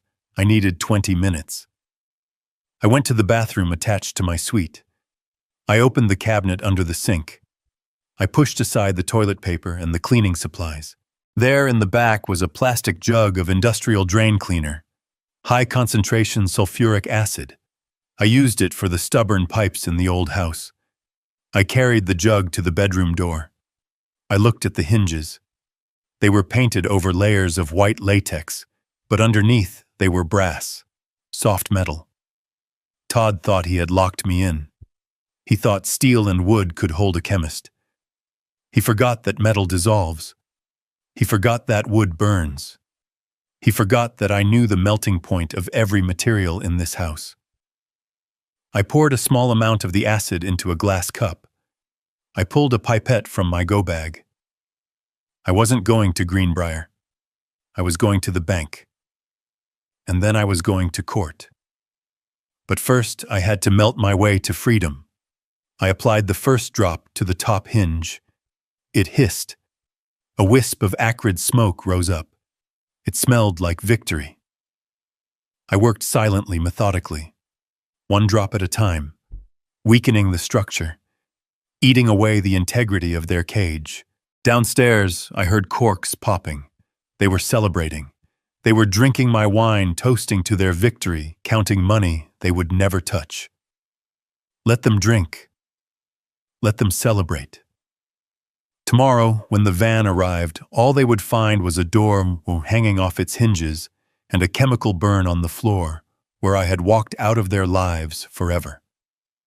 The doctor had signed the paper, yes, but he had signed it with a pen I had provided during the memory test, a pen filled with ink that faded to invisible within 12 hours.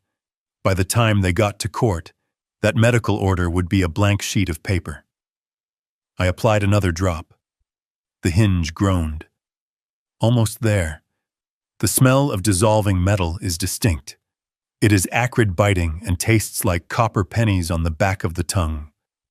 In a ventilated lab, it is a warning. In a sealed bedroom at 2 a.m, it is the scent of freedom. I sat on the floor, my back against the bed frame, watching the chemical reaction do the work that my aging muscles could not. The sulfuric acid from the drain cleaner was a viscous, heavy liquid. I had applied it carefully, using a glass dropper from my travel kit, soaking the wood around the screws of the heavy iron bracket Todd had drilled into the door frame. I wasn't trying to melt the steel bracket itself. That would take days. I was attacking the substrate. I was destroying the wood that held the screws in place. Cellulose and lignin break down rapidly when introduced to a high molarity corrosive.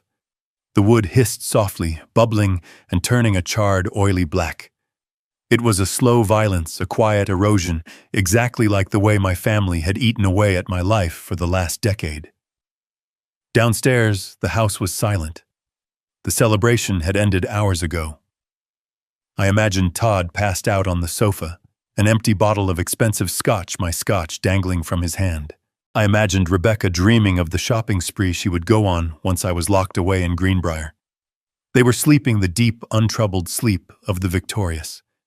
They didn't hear the faint sizzle of their victory turning to ash. I checked my watch. 3:15. The transport van was scheduled for 8. I had a 5-hour lead provided I could get out of the subdivision before the snowplows started their morning runs. I stood up and tested the bracket.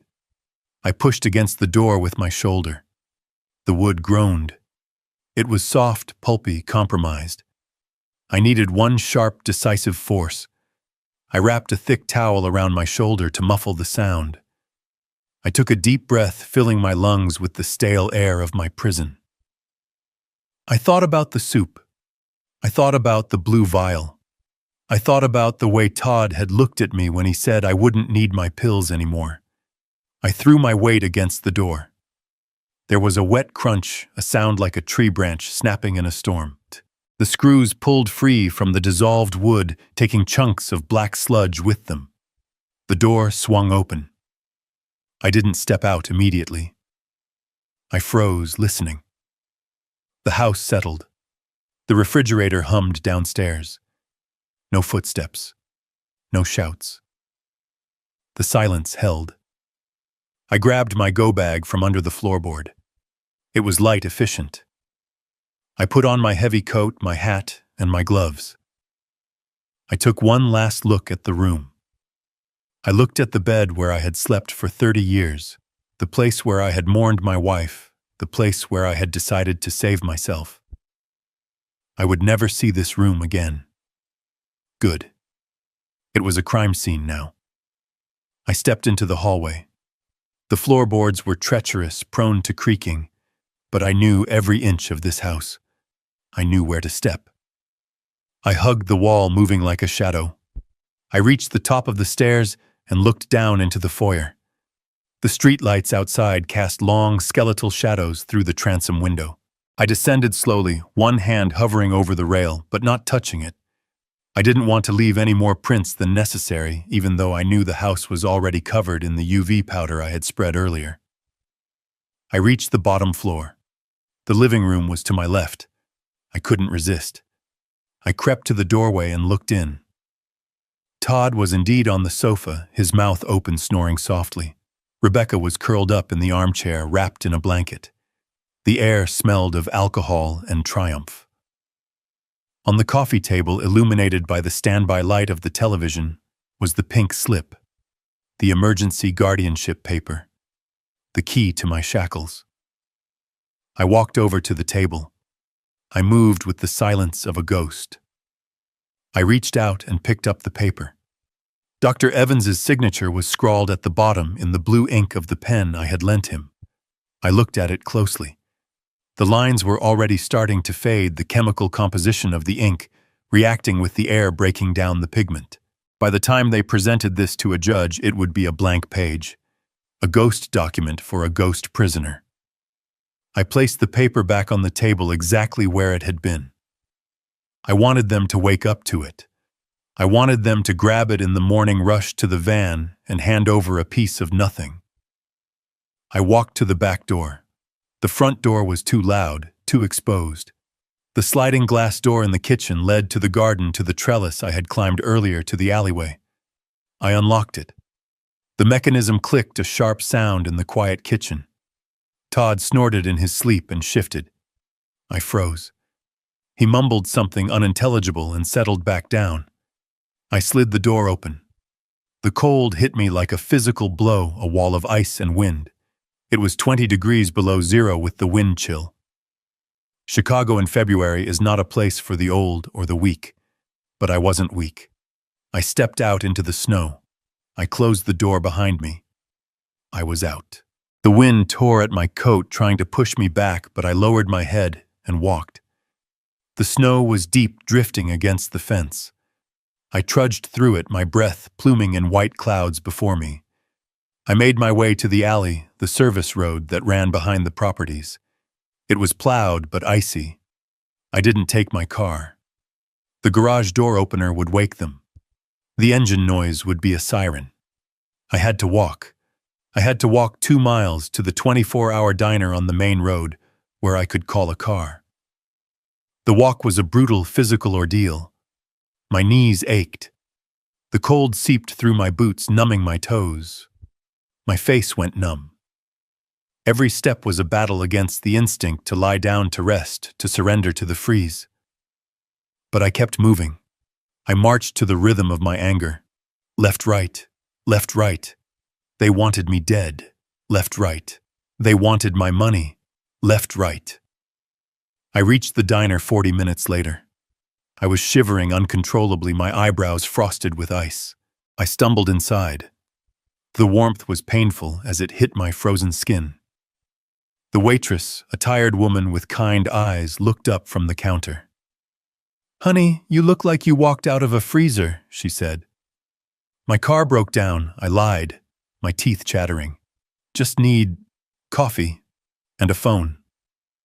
I sat in a booth drinking black coffee until my hands stopped shaking. I used the diner's landline to call a private car service, one that Leonard used for high-profile clients. No apps, no tracking. Cash payment. The car arrived 10 minutes later, a black sedan that looked like a hearse but felt like a sanctuary. I climbed into the back seat. "Where to?" the driver asked. "The Loop," I said. "Banks and Associates." I slept on the ride. A deep, dreamless blackness. I woke up when the driver tapped on the glass. We were parked in front of a steel and glass tower that scraped the gray morning sky. It was 6 a.m. The city was waking up. I paid the driver and walked into the lobby. The security guard knew me. Leonard had put me on the list. "Mr. King," he nodded. "Mr. Banks is expecting you." I rode the elevator to the 45th floor. My ears popped. The doors slid open, revealing a reception area that smelled of expensive leather and fresh espresso. Leonard was standing there. He wasn't wearing his usual suit jacket. His tie was loosened, his sleeves rolled up. He looked like a general in a bunker.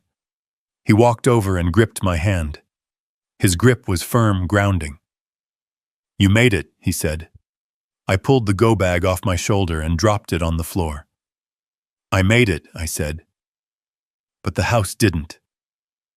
"I think I melted a doorframe." Leonard smiled, a grim, tight expression.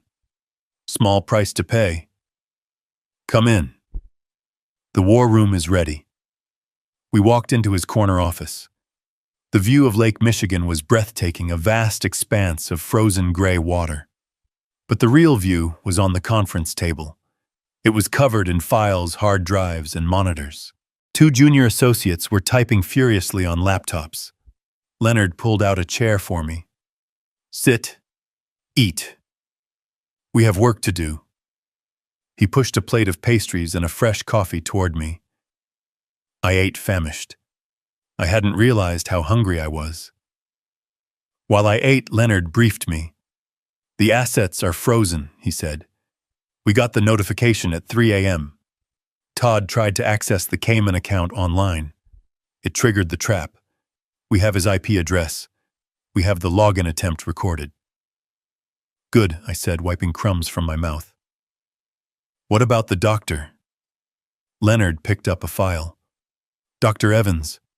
Disgraced. Desperate. We ran a background check. He has 3 malpractice suits pending and a gambling debt that rivals your son-in-law's. He didn't just sign that paper for cash. He signed it because Todd promised him a cut of the estate. We have the trail. And the hearing I asked." "Emergency session," Leonard said. 10 a.m. "Your daughter filed the paperwork electronically an hour ago. She is claiming you are violent, delusional, and missing. She wants immediate temporary custody of the estate to pay for your search and rescue." I laughed. It was a dry, rasping sound. Search and rescue. She wants to pay off the loan shark. "Exactly," Leonard said. He leaned forward, placing his hands on the table. "Here is the play, Harold. We don't just defend. We attack. We don't just show up and say you are sane.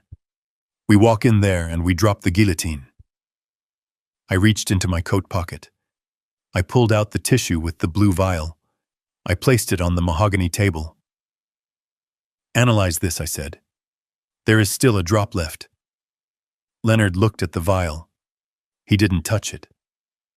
"Digitalis?" he asked. "Concentrated," I said. "Homemade. Clumsy but lethal." Leonard nodded to one of the associates. "Bag it. Get it to the private lab. Rush courier. I want the results by 9:30. He looked back at me. "We have the financial motive. We have the forensic evidence of the poisoning. We have the UV photos of the attempted robbery you sent me. We have the recording of the conspiracy to commit murder." "Is it enough?" I asked. "Is it enough to put them away forever?" Leonard looked out the window at the rising sun. "Harold, by noon today, they won't just be broke. They will be facing federal charges. Attempted murder is a state crime. But wire fraud, bank fraud, conspiracy. That brings the feds into play. And once we show the judge that they tried to use the court system as a weapon to facilitate a homicide." He turned back to me, his eyes cold and hard. "The judge is going to lock the doors and call the marshals himself." I sat back in the leather chair. I felt the warmth of the coffee spreading through my chest. I wasn't the victim anymore. I wasn't the target. I was the architect of their destruction. "Let them go to court," I said softly. "Let them stand there and lie. I want to see their faces when I walk in." "You will," Leonard said. "You will see everything." I closed my eyes for a moment, gathering my strength. The night was over. The long, cold walk was done. Now it was time for the fire. The heavy oak doors of the Cook County Courthouse were designed to enforce a sense of solemnity and order. But as I stood on the other side of the threshold, adjusting the cuffs of my suit, I knew they were just wood. Wood that could be broken, burned, or in my case, simply pushed open. I stood next to Leonard Banks, who checked his watch with the precision of a sniper, waiting for a target to cross the crosshairs. It was 9:58. The emergency hearing had been in session for 18 minutes. We weren't late. We were timing it. Leonard wanted them to commit. He wanted them to say the words on the record. He wanted the court stenographer to type out every lie so that when the hammer fell, it would crush them completely. I could hear the muffled voices through the gap in the doors. My daughter was speaking. Her voice was thin, trembling, a masterful performance of a traumatized victim. "He isn't the father I knew." "Your Honor," Rebecca sobbed. The sound of her crying used to break my heart. Now it just made my pulse steady. It was like listening to a chemical reaction bubbling in a beaker, predictable, volatile, and ultimately controllable. He looked at me with such hatred. He poured the liquid into my soup, and he smiled. He watched me eat it. If my husband hadn't rushed me to the hospital. She trailed off, letting the silence do the heavy lifting. I pictured her in there. She would be wearing no makeup, probably dressed in something modest, and slightly disheveled to suggest distress. She was playing to the cheap seats, even though the room was nearly empty, save for the judge, the bailiff, and the court clerk. "And where is Mr. King now?" the judge asked. His voice was weary, the voice of a man who had seen too many family tragedies and just wanted to clear his docket before lunch. "We don't know," Todd answered. His voice was deep, filled with a grave, manly concern that masked the terror of his debt. "We locked his bedroom door last night for his own safety, as Dr. Evans recommended. But when we went to check on him this morning, the door was broken. He used some kind of tool. He ran away into the storm. He is out there right now, Your Honor." Rebecca cried, her voice rising in pitch. "He is confused. He is violent. He is 70 years old, and he is wandering around Chicago in a blizzard. We are terrified he is going to hurt himself or someone else. We just need the authority to find him. We need access to his accounts to hire private security to pay for the medical transport. We can't help him if our hands are tied." It was a compelling story. It had everything. The dangerous, senile patriarch, the loving, desperate children, the ticking clock of the weather. I looked at Leonard. He nodded. It was time. The judge sighed. "Based on the medical affidavit from Dr. Evans and the testimony provided here regarding the poisoning incident, I am inclined to agree that Mr. King presents an immediate danger to himself and the public. The court is prepared to grant emergency temporary guardianship to the petitioners Rebecca and Todd." He picked up his pen. I could visualize the ink flowing the signature that would sign away my life, my freedom, and my fortune. Leonard pushed the doors open. The sound was like a gunshot in the quiet courtroom. The heavy wood slammed against the stops. We walked in. I didn't shuffle. I didn't tremble. I walked with the long, confident strides of a man who owns the ground beneath his feet. Leonard walked beside me, his briefcase swinging like a weapon. Todd and Rebecca turned in their seats. The motion was synchronized like two puppets on the same string. Their faces were a study in absolute paralyzing shock. Rebecca's mouth fell open, her fake tears drying instantly in the heat of her panic. Todd gripped the edge of the table so hard his knuckles turned white. They were looking at a ghost. They were looking at the man they thought was freezing to death in a snowbank, the man whose mind was supposed to be mush. Instead, they saw Harold King, freshly shaved, wearing a three-piece suit that cost more than their car eyes, clear and cold as the winter sky. "Wait, Your Honor." Leonard boomed, his voice filling the cavernous room. The judge looked up, startled, his pen hovering inches from the order. "Who is this? This is a closed hearing." I am Leonard Banks representing Mr. Harold King, Leonard said, gesturing to me. And we have a counter-motion to present. Specifically a motion to dismiss with prejudice and a request for the immediate arrest of the petitioners. Arrest. Todd stood up, knocking his chair back. It clattered loudly on the floor. What is this? How did you— Sit down, sir, the bailiff barked, stepping forward. Your Honor, this man is dangerous, Rebecca shrieked, pointing at me. Her finger was shaking. He is having a psychotic break. He shouldn't be here. He should be in a hospital. I stopped in the middle of the aisle. I looked at the judge. I didn't look at my daughter. She wasn't worth my gaze anymore. I am not psychotic. Your Honor, I said. My voice was calm, measured, the voice of a professor lecturing a classroom of unruly students. I am also not missing. I am standing right here, and I would like to address the court regarding the attempted murder that took place in my home last night. Attempted murder, the judge asked, his eyes narrowing. He looked from me to the trembling couple at the plaintiff's table. Mr. King, your daughter claims you poisoned her. I walked forward until I was standing at the defense table. I placed my hands on the wood.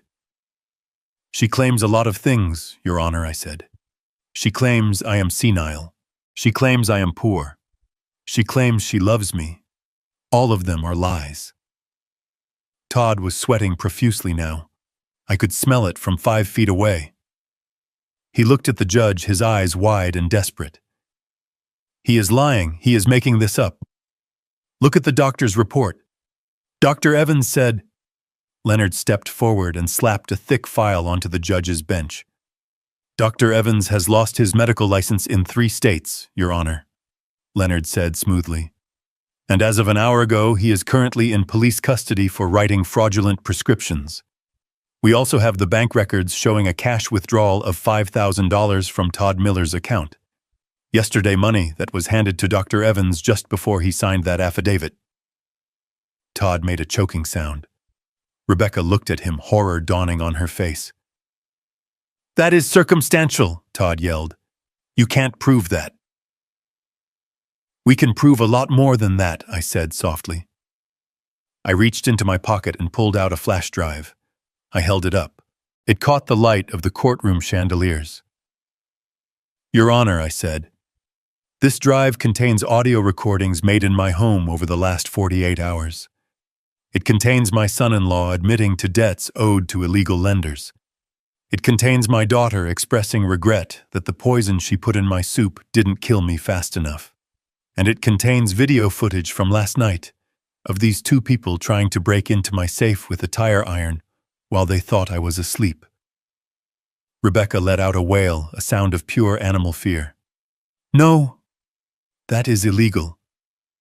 You can't record us in our own house. It is my house, Rebecca, I said, turning to her finally. My deed, my title, my rules.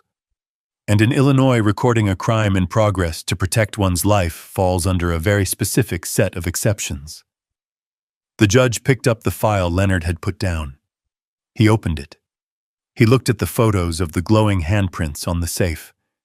He looked at the transcript of the audio. His face went hard.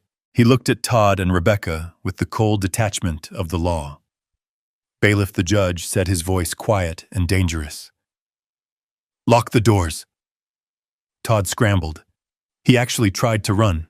He lunged for the side exit, pushing past his chair, his eyes fixed on freedom. Sit down! The bailiff shouted, his hand going to his taser. Todd froze. He looked back at me. He looked at the man he had tried to gaslight, the man he had tried to bury. He saw no mercy. He saw only the chemist watching the final reaction take place. Your Honor, Leonard said, opening his briefcase and pulling out another document. We also have the toxicology report from a private lab time-stamped this morning. It analyzes the residue found in a blue vial that Mr. King recovered from the trash after his daughter poisoned his soup. It matches the digitalis found in Rebecca Miller's system. She didn't get poisoned by accident. She got poisoned because I switched the plates. The judge dropped his pen. He looked at Rebecca. "You tried to poison your father?" he asked, his voice filled with disgust. Rebecca was sobbing now, just real tears this time, the tears of a child who realizes the game is over. "He has so much money," she screamed, pointing at me. "He has millions, and he made us live like beggars. He watched us struggle. He owes us." There it was, the truth, finally stripped of all the pretense of love and care. I looked at her. I felt a pang of sadness, a ghost of the love I used to have, but I crushed it. "I don't owe you anything, Rebecca," I said. "I gave you life. You tried to take mine. The ledger is balanced." The judge slammed his gavel down. It sounded like a thunderclap. "Motion for guardianship denied with prejudice," the judge roared. "Bailiff, take Mr. and Mrs. Miller into custody. I am holding them in contempt until the district attorney arrives to file formal charges for attempted murder, fraud, and conspiracy." The bailiff moved in. He pulled Todd's hands behind his back. The click of the handcuffs was the sweetest sound I had ever heard. Rebecca was next. She screamed as the metal cuffs bit into her wrists. "Dad, Dad, please don't let them take me. I am pregnant. I am sick." I watched them being dragged away. I watched them hauled through the side door, kicking and screaming, their dignity gone, their future erased. When the door closed, silence returned to the courtroom. The judge looked at me. He looked at the file. He looked at the man standing tall in the center of the room. "Mr. King," he said softly. I am very sorry." "Thank you, Your Honor," I said. I turned to Leonard. He was packing up his briefcase. He didn't smile. He just nodded. "It is done," he said. "Not yet," I said. I walked over to the window and looked out at the snow-covered city. Somewhere out there, a loan shark was checking his watch. Somewhere, a real estate agent was wondering why the listing for my house had been pulled. Somewhere, a life was waiting for me. "I have one more stop to make," I said. "Where?" Leonard asked. "The jail," I said. "I have to say goodbye, and I have to tell them exactly what I did with the money they killed themselves to get." Leonard paused. "You don't have to do that, Harold. You won." "I know," I said, turning back to him, "but the reaction isn't finished until the residue is cleared away. I want them to know. I want them to sit in that cell for the rest of their lives knowing that the fortune they wanted simply doesn't exist anymore." I adjusted my tie. I checked my reflection in the glass of the courtroom door. The old man was gone. The victim was gone. "Let's go, Leonard," I said. "I have a donation to make." The courtroom doors swung open again, but this time it wasn't a lawyer making an entrance. It was the district attorney flanked by 2 federal agents in windbreakers that read FBI. They moved with the heavy, inevitable momentum of a mudslide. Todd, who was currently being wrestled into a chair by the bailiff, went still. The color that had returned to his face during his screaming match drained away instantly, leaving him looking like wet dough. District Attorney Miller didn't look at Todd. He walked straight to the bench, placing a heavy banker's box on the judge's desk. "Your Honor," he said, his voice gravelly and bored, as if he did this every Tuesday. "The state is upgrading the charges. We are adding conspiracy to commit capital murder, wire fraud, and racketeering. And the federal agents here would like to have a word about the interstate transmission of threats involving the loan sharks Mr. Miller has been doing business with." Todd sputtered. "Racketeering? That is insane. I am a businessman." Leonard stepped forward. He didn't say a word. He simply connected his laptop to the courtroom's AV system. The large monitors mounted on the walls flickered to life. The image was grainy but high definition. It was my kitchen. The timestamp was 48 hours ago. There was Rebecca. She was standing at the island, the camera hidden in the button of my cardigan, which I had draped over the chair earlier that day to test the angle, caught her profile perfectly. We watched in silence as she pulled the blue vial from her pocket. We watched her uncork it. We watched the clear liquid drip into the soup. 1, 2, 3 drops. Rebecca, who was handcuffed and weeping in the jury box where they had seated her, looked up at the screen. She let out a low, keen sound like a wounded animal. There was no denying it. There was no parsley confusion. It was a calculated, cold-blooded dosing. Then the video cut. The screen went black and the audio took over. It was Todd's voice, crystal clear. 7 days, Sal. I know. 500,000. Todd squeezed his eyes shut. He knew that voice. He knew that fear. We force the issue. We get him committed. Once he is in, we liquidate him. The audio shifted. It was the sound of metal on metal. The sound of the tire iron hitting my safe. If Evans doesn't sign, we suffocate him with a pillow. The recording ended. The silence in the room was absolute. The court reporter had stopped typing, her mouth slightly ajar. The judge looked from the screen to the two defendants. His expression wasn't angry anymore. It was something worse. It was indifferent. He looked at them like they were waste that needed to be flushed. Mr. Banks, the judge said, turning to Leonard, I assume you have authentication for these chain of custody as established, Your Honor. Leonard replied, handing over a thick file. We also have Mr. King's actual medical records dated 3 days ago from the Mayo Clinic.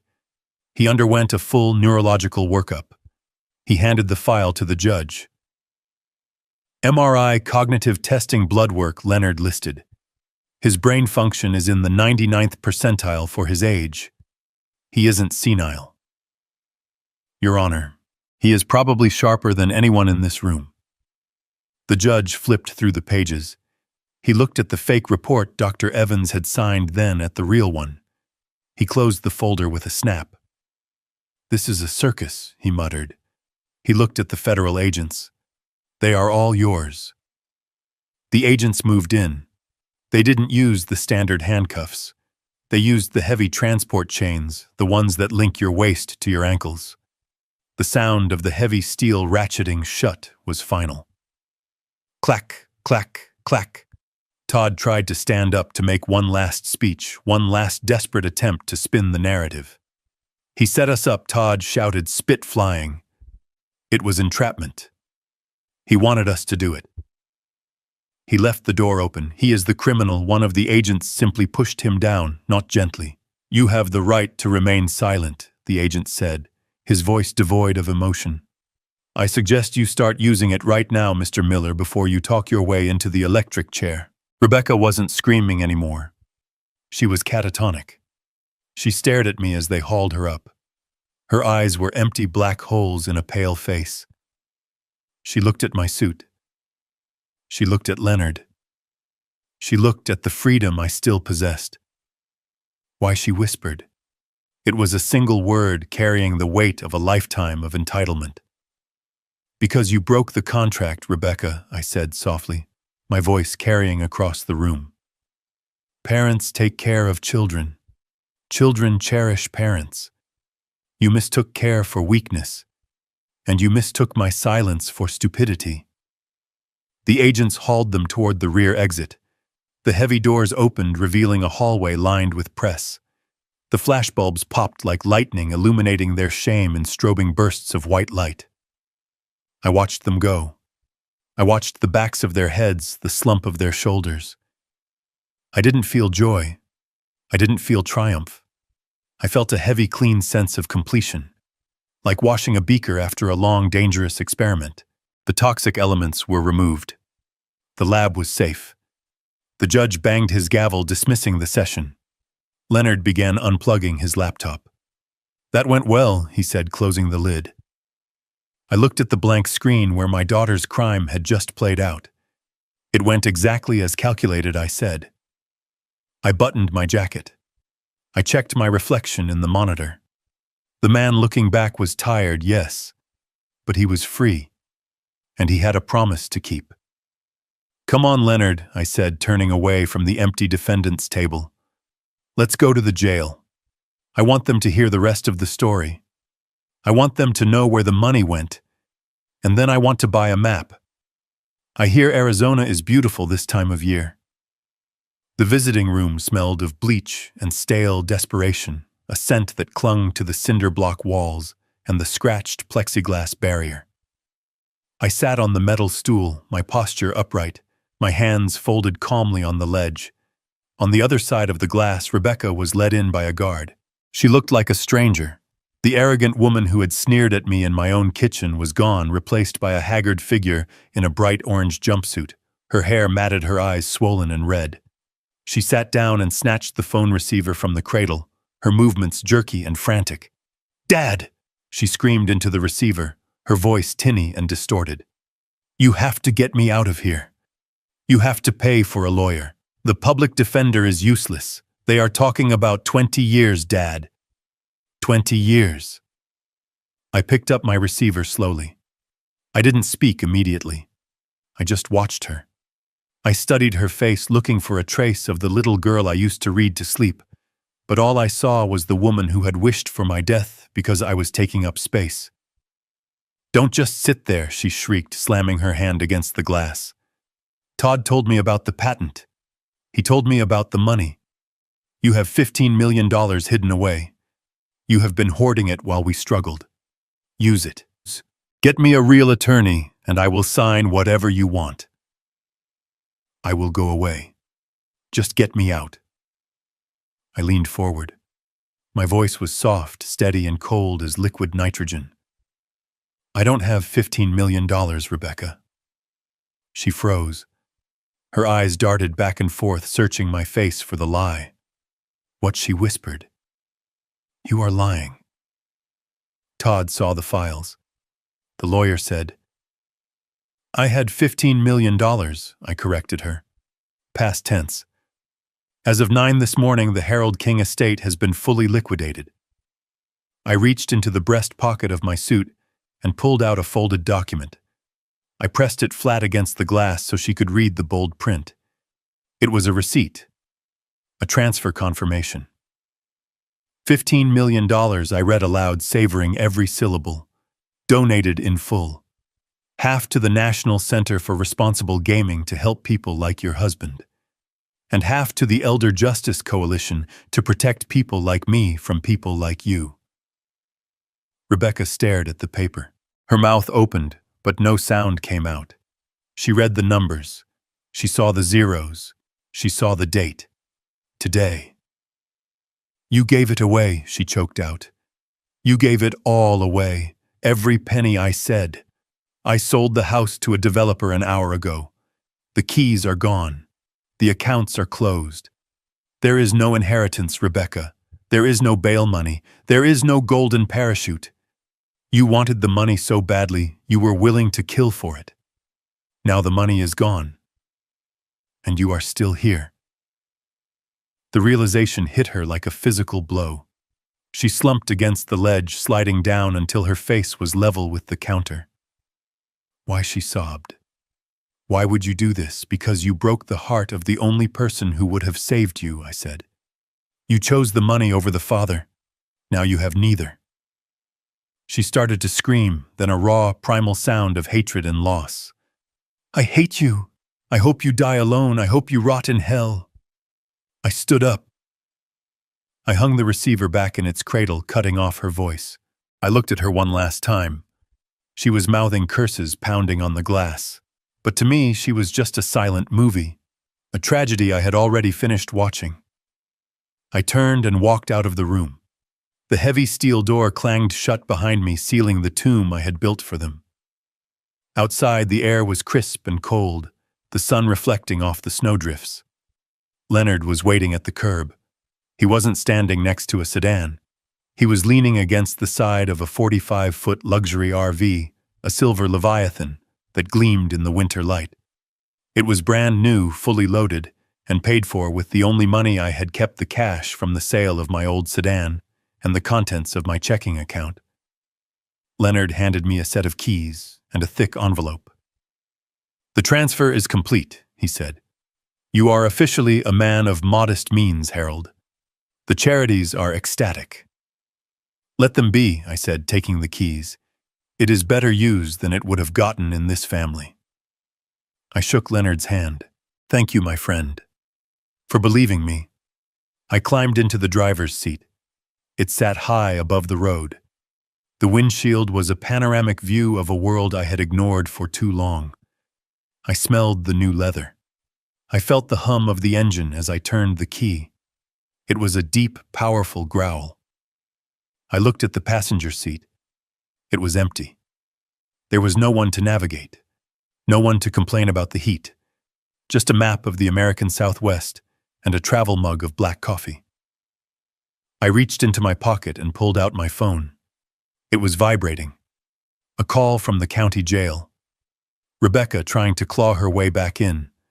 Or maybe Todd realizing that his 7 days were up and he was trapped in a cage with no way to pay his debt. I rolled down the window.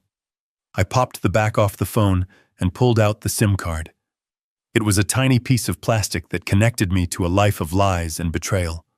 I snapped it in half with my thumb and forefinger. I tossed the pieces out the window into the slushy gray snow of the gutter.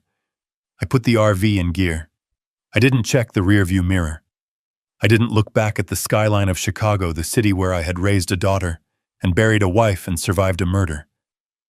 I looked forward. The road was a ribbon of asphalt stretching out toward the horizon.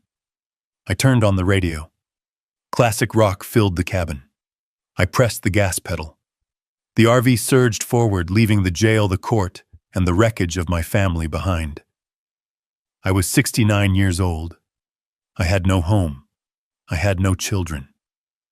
But as I merged onto the highway heading west toward the setting sun, I realized I had something more valuable. I had the rest of my life. And for the first time in 40 years, it belonged entirely to me. They say blood is thicker than water. But I learned that greed is a corrosive acid that burns through every bond. For decades, I believed my role was to provide and protect, thinking my silence was a shield for my family.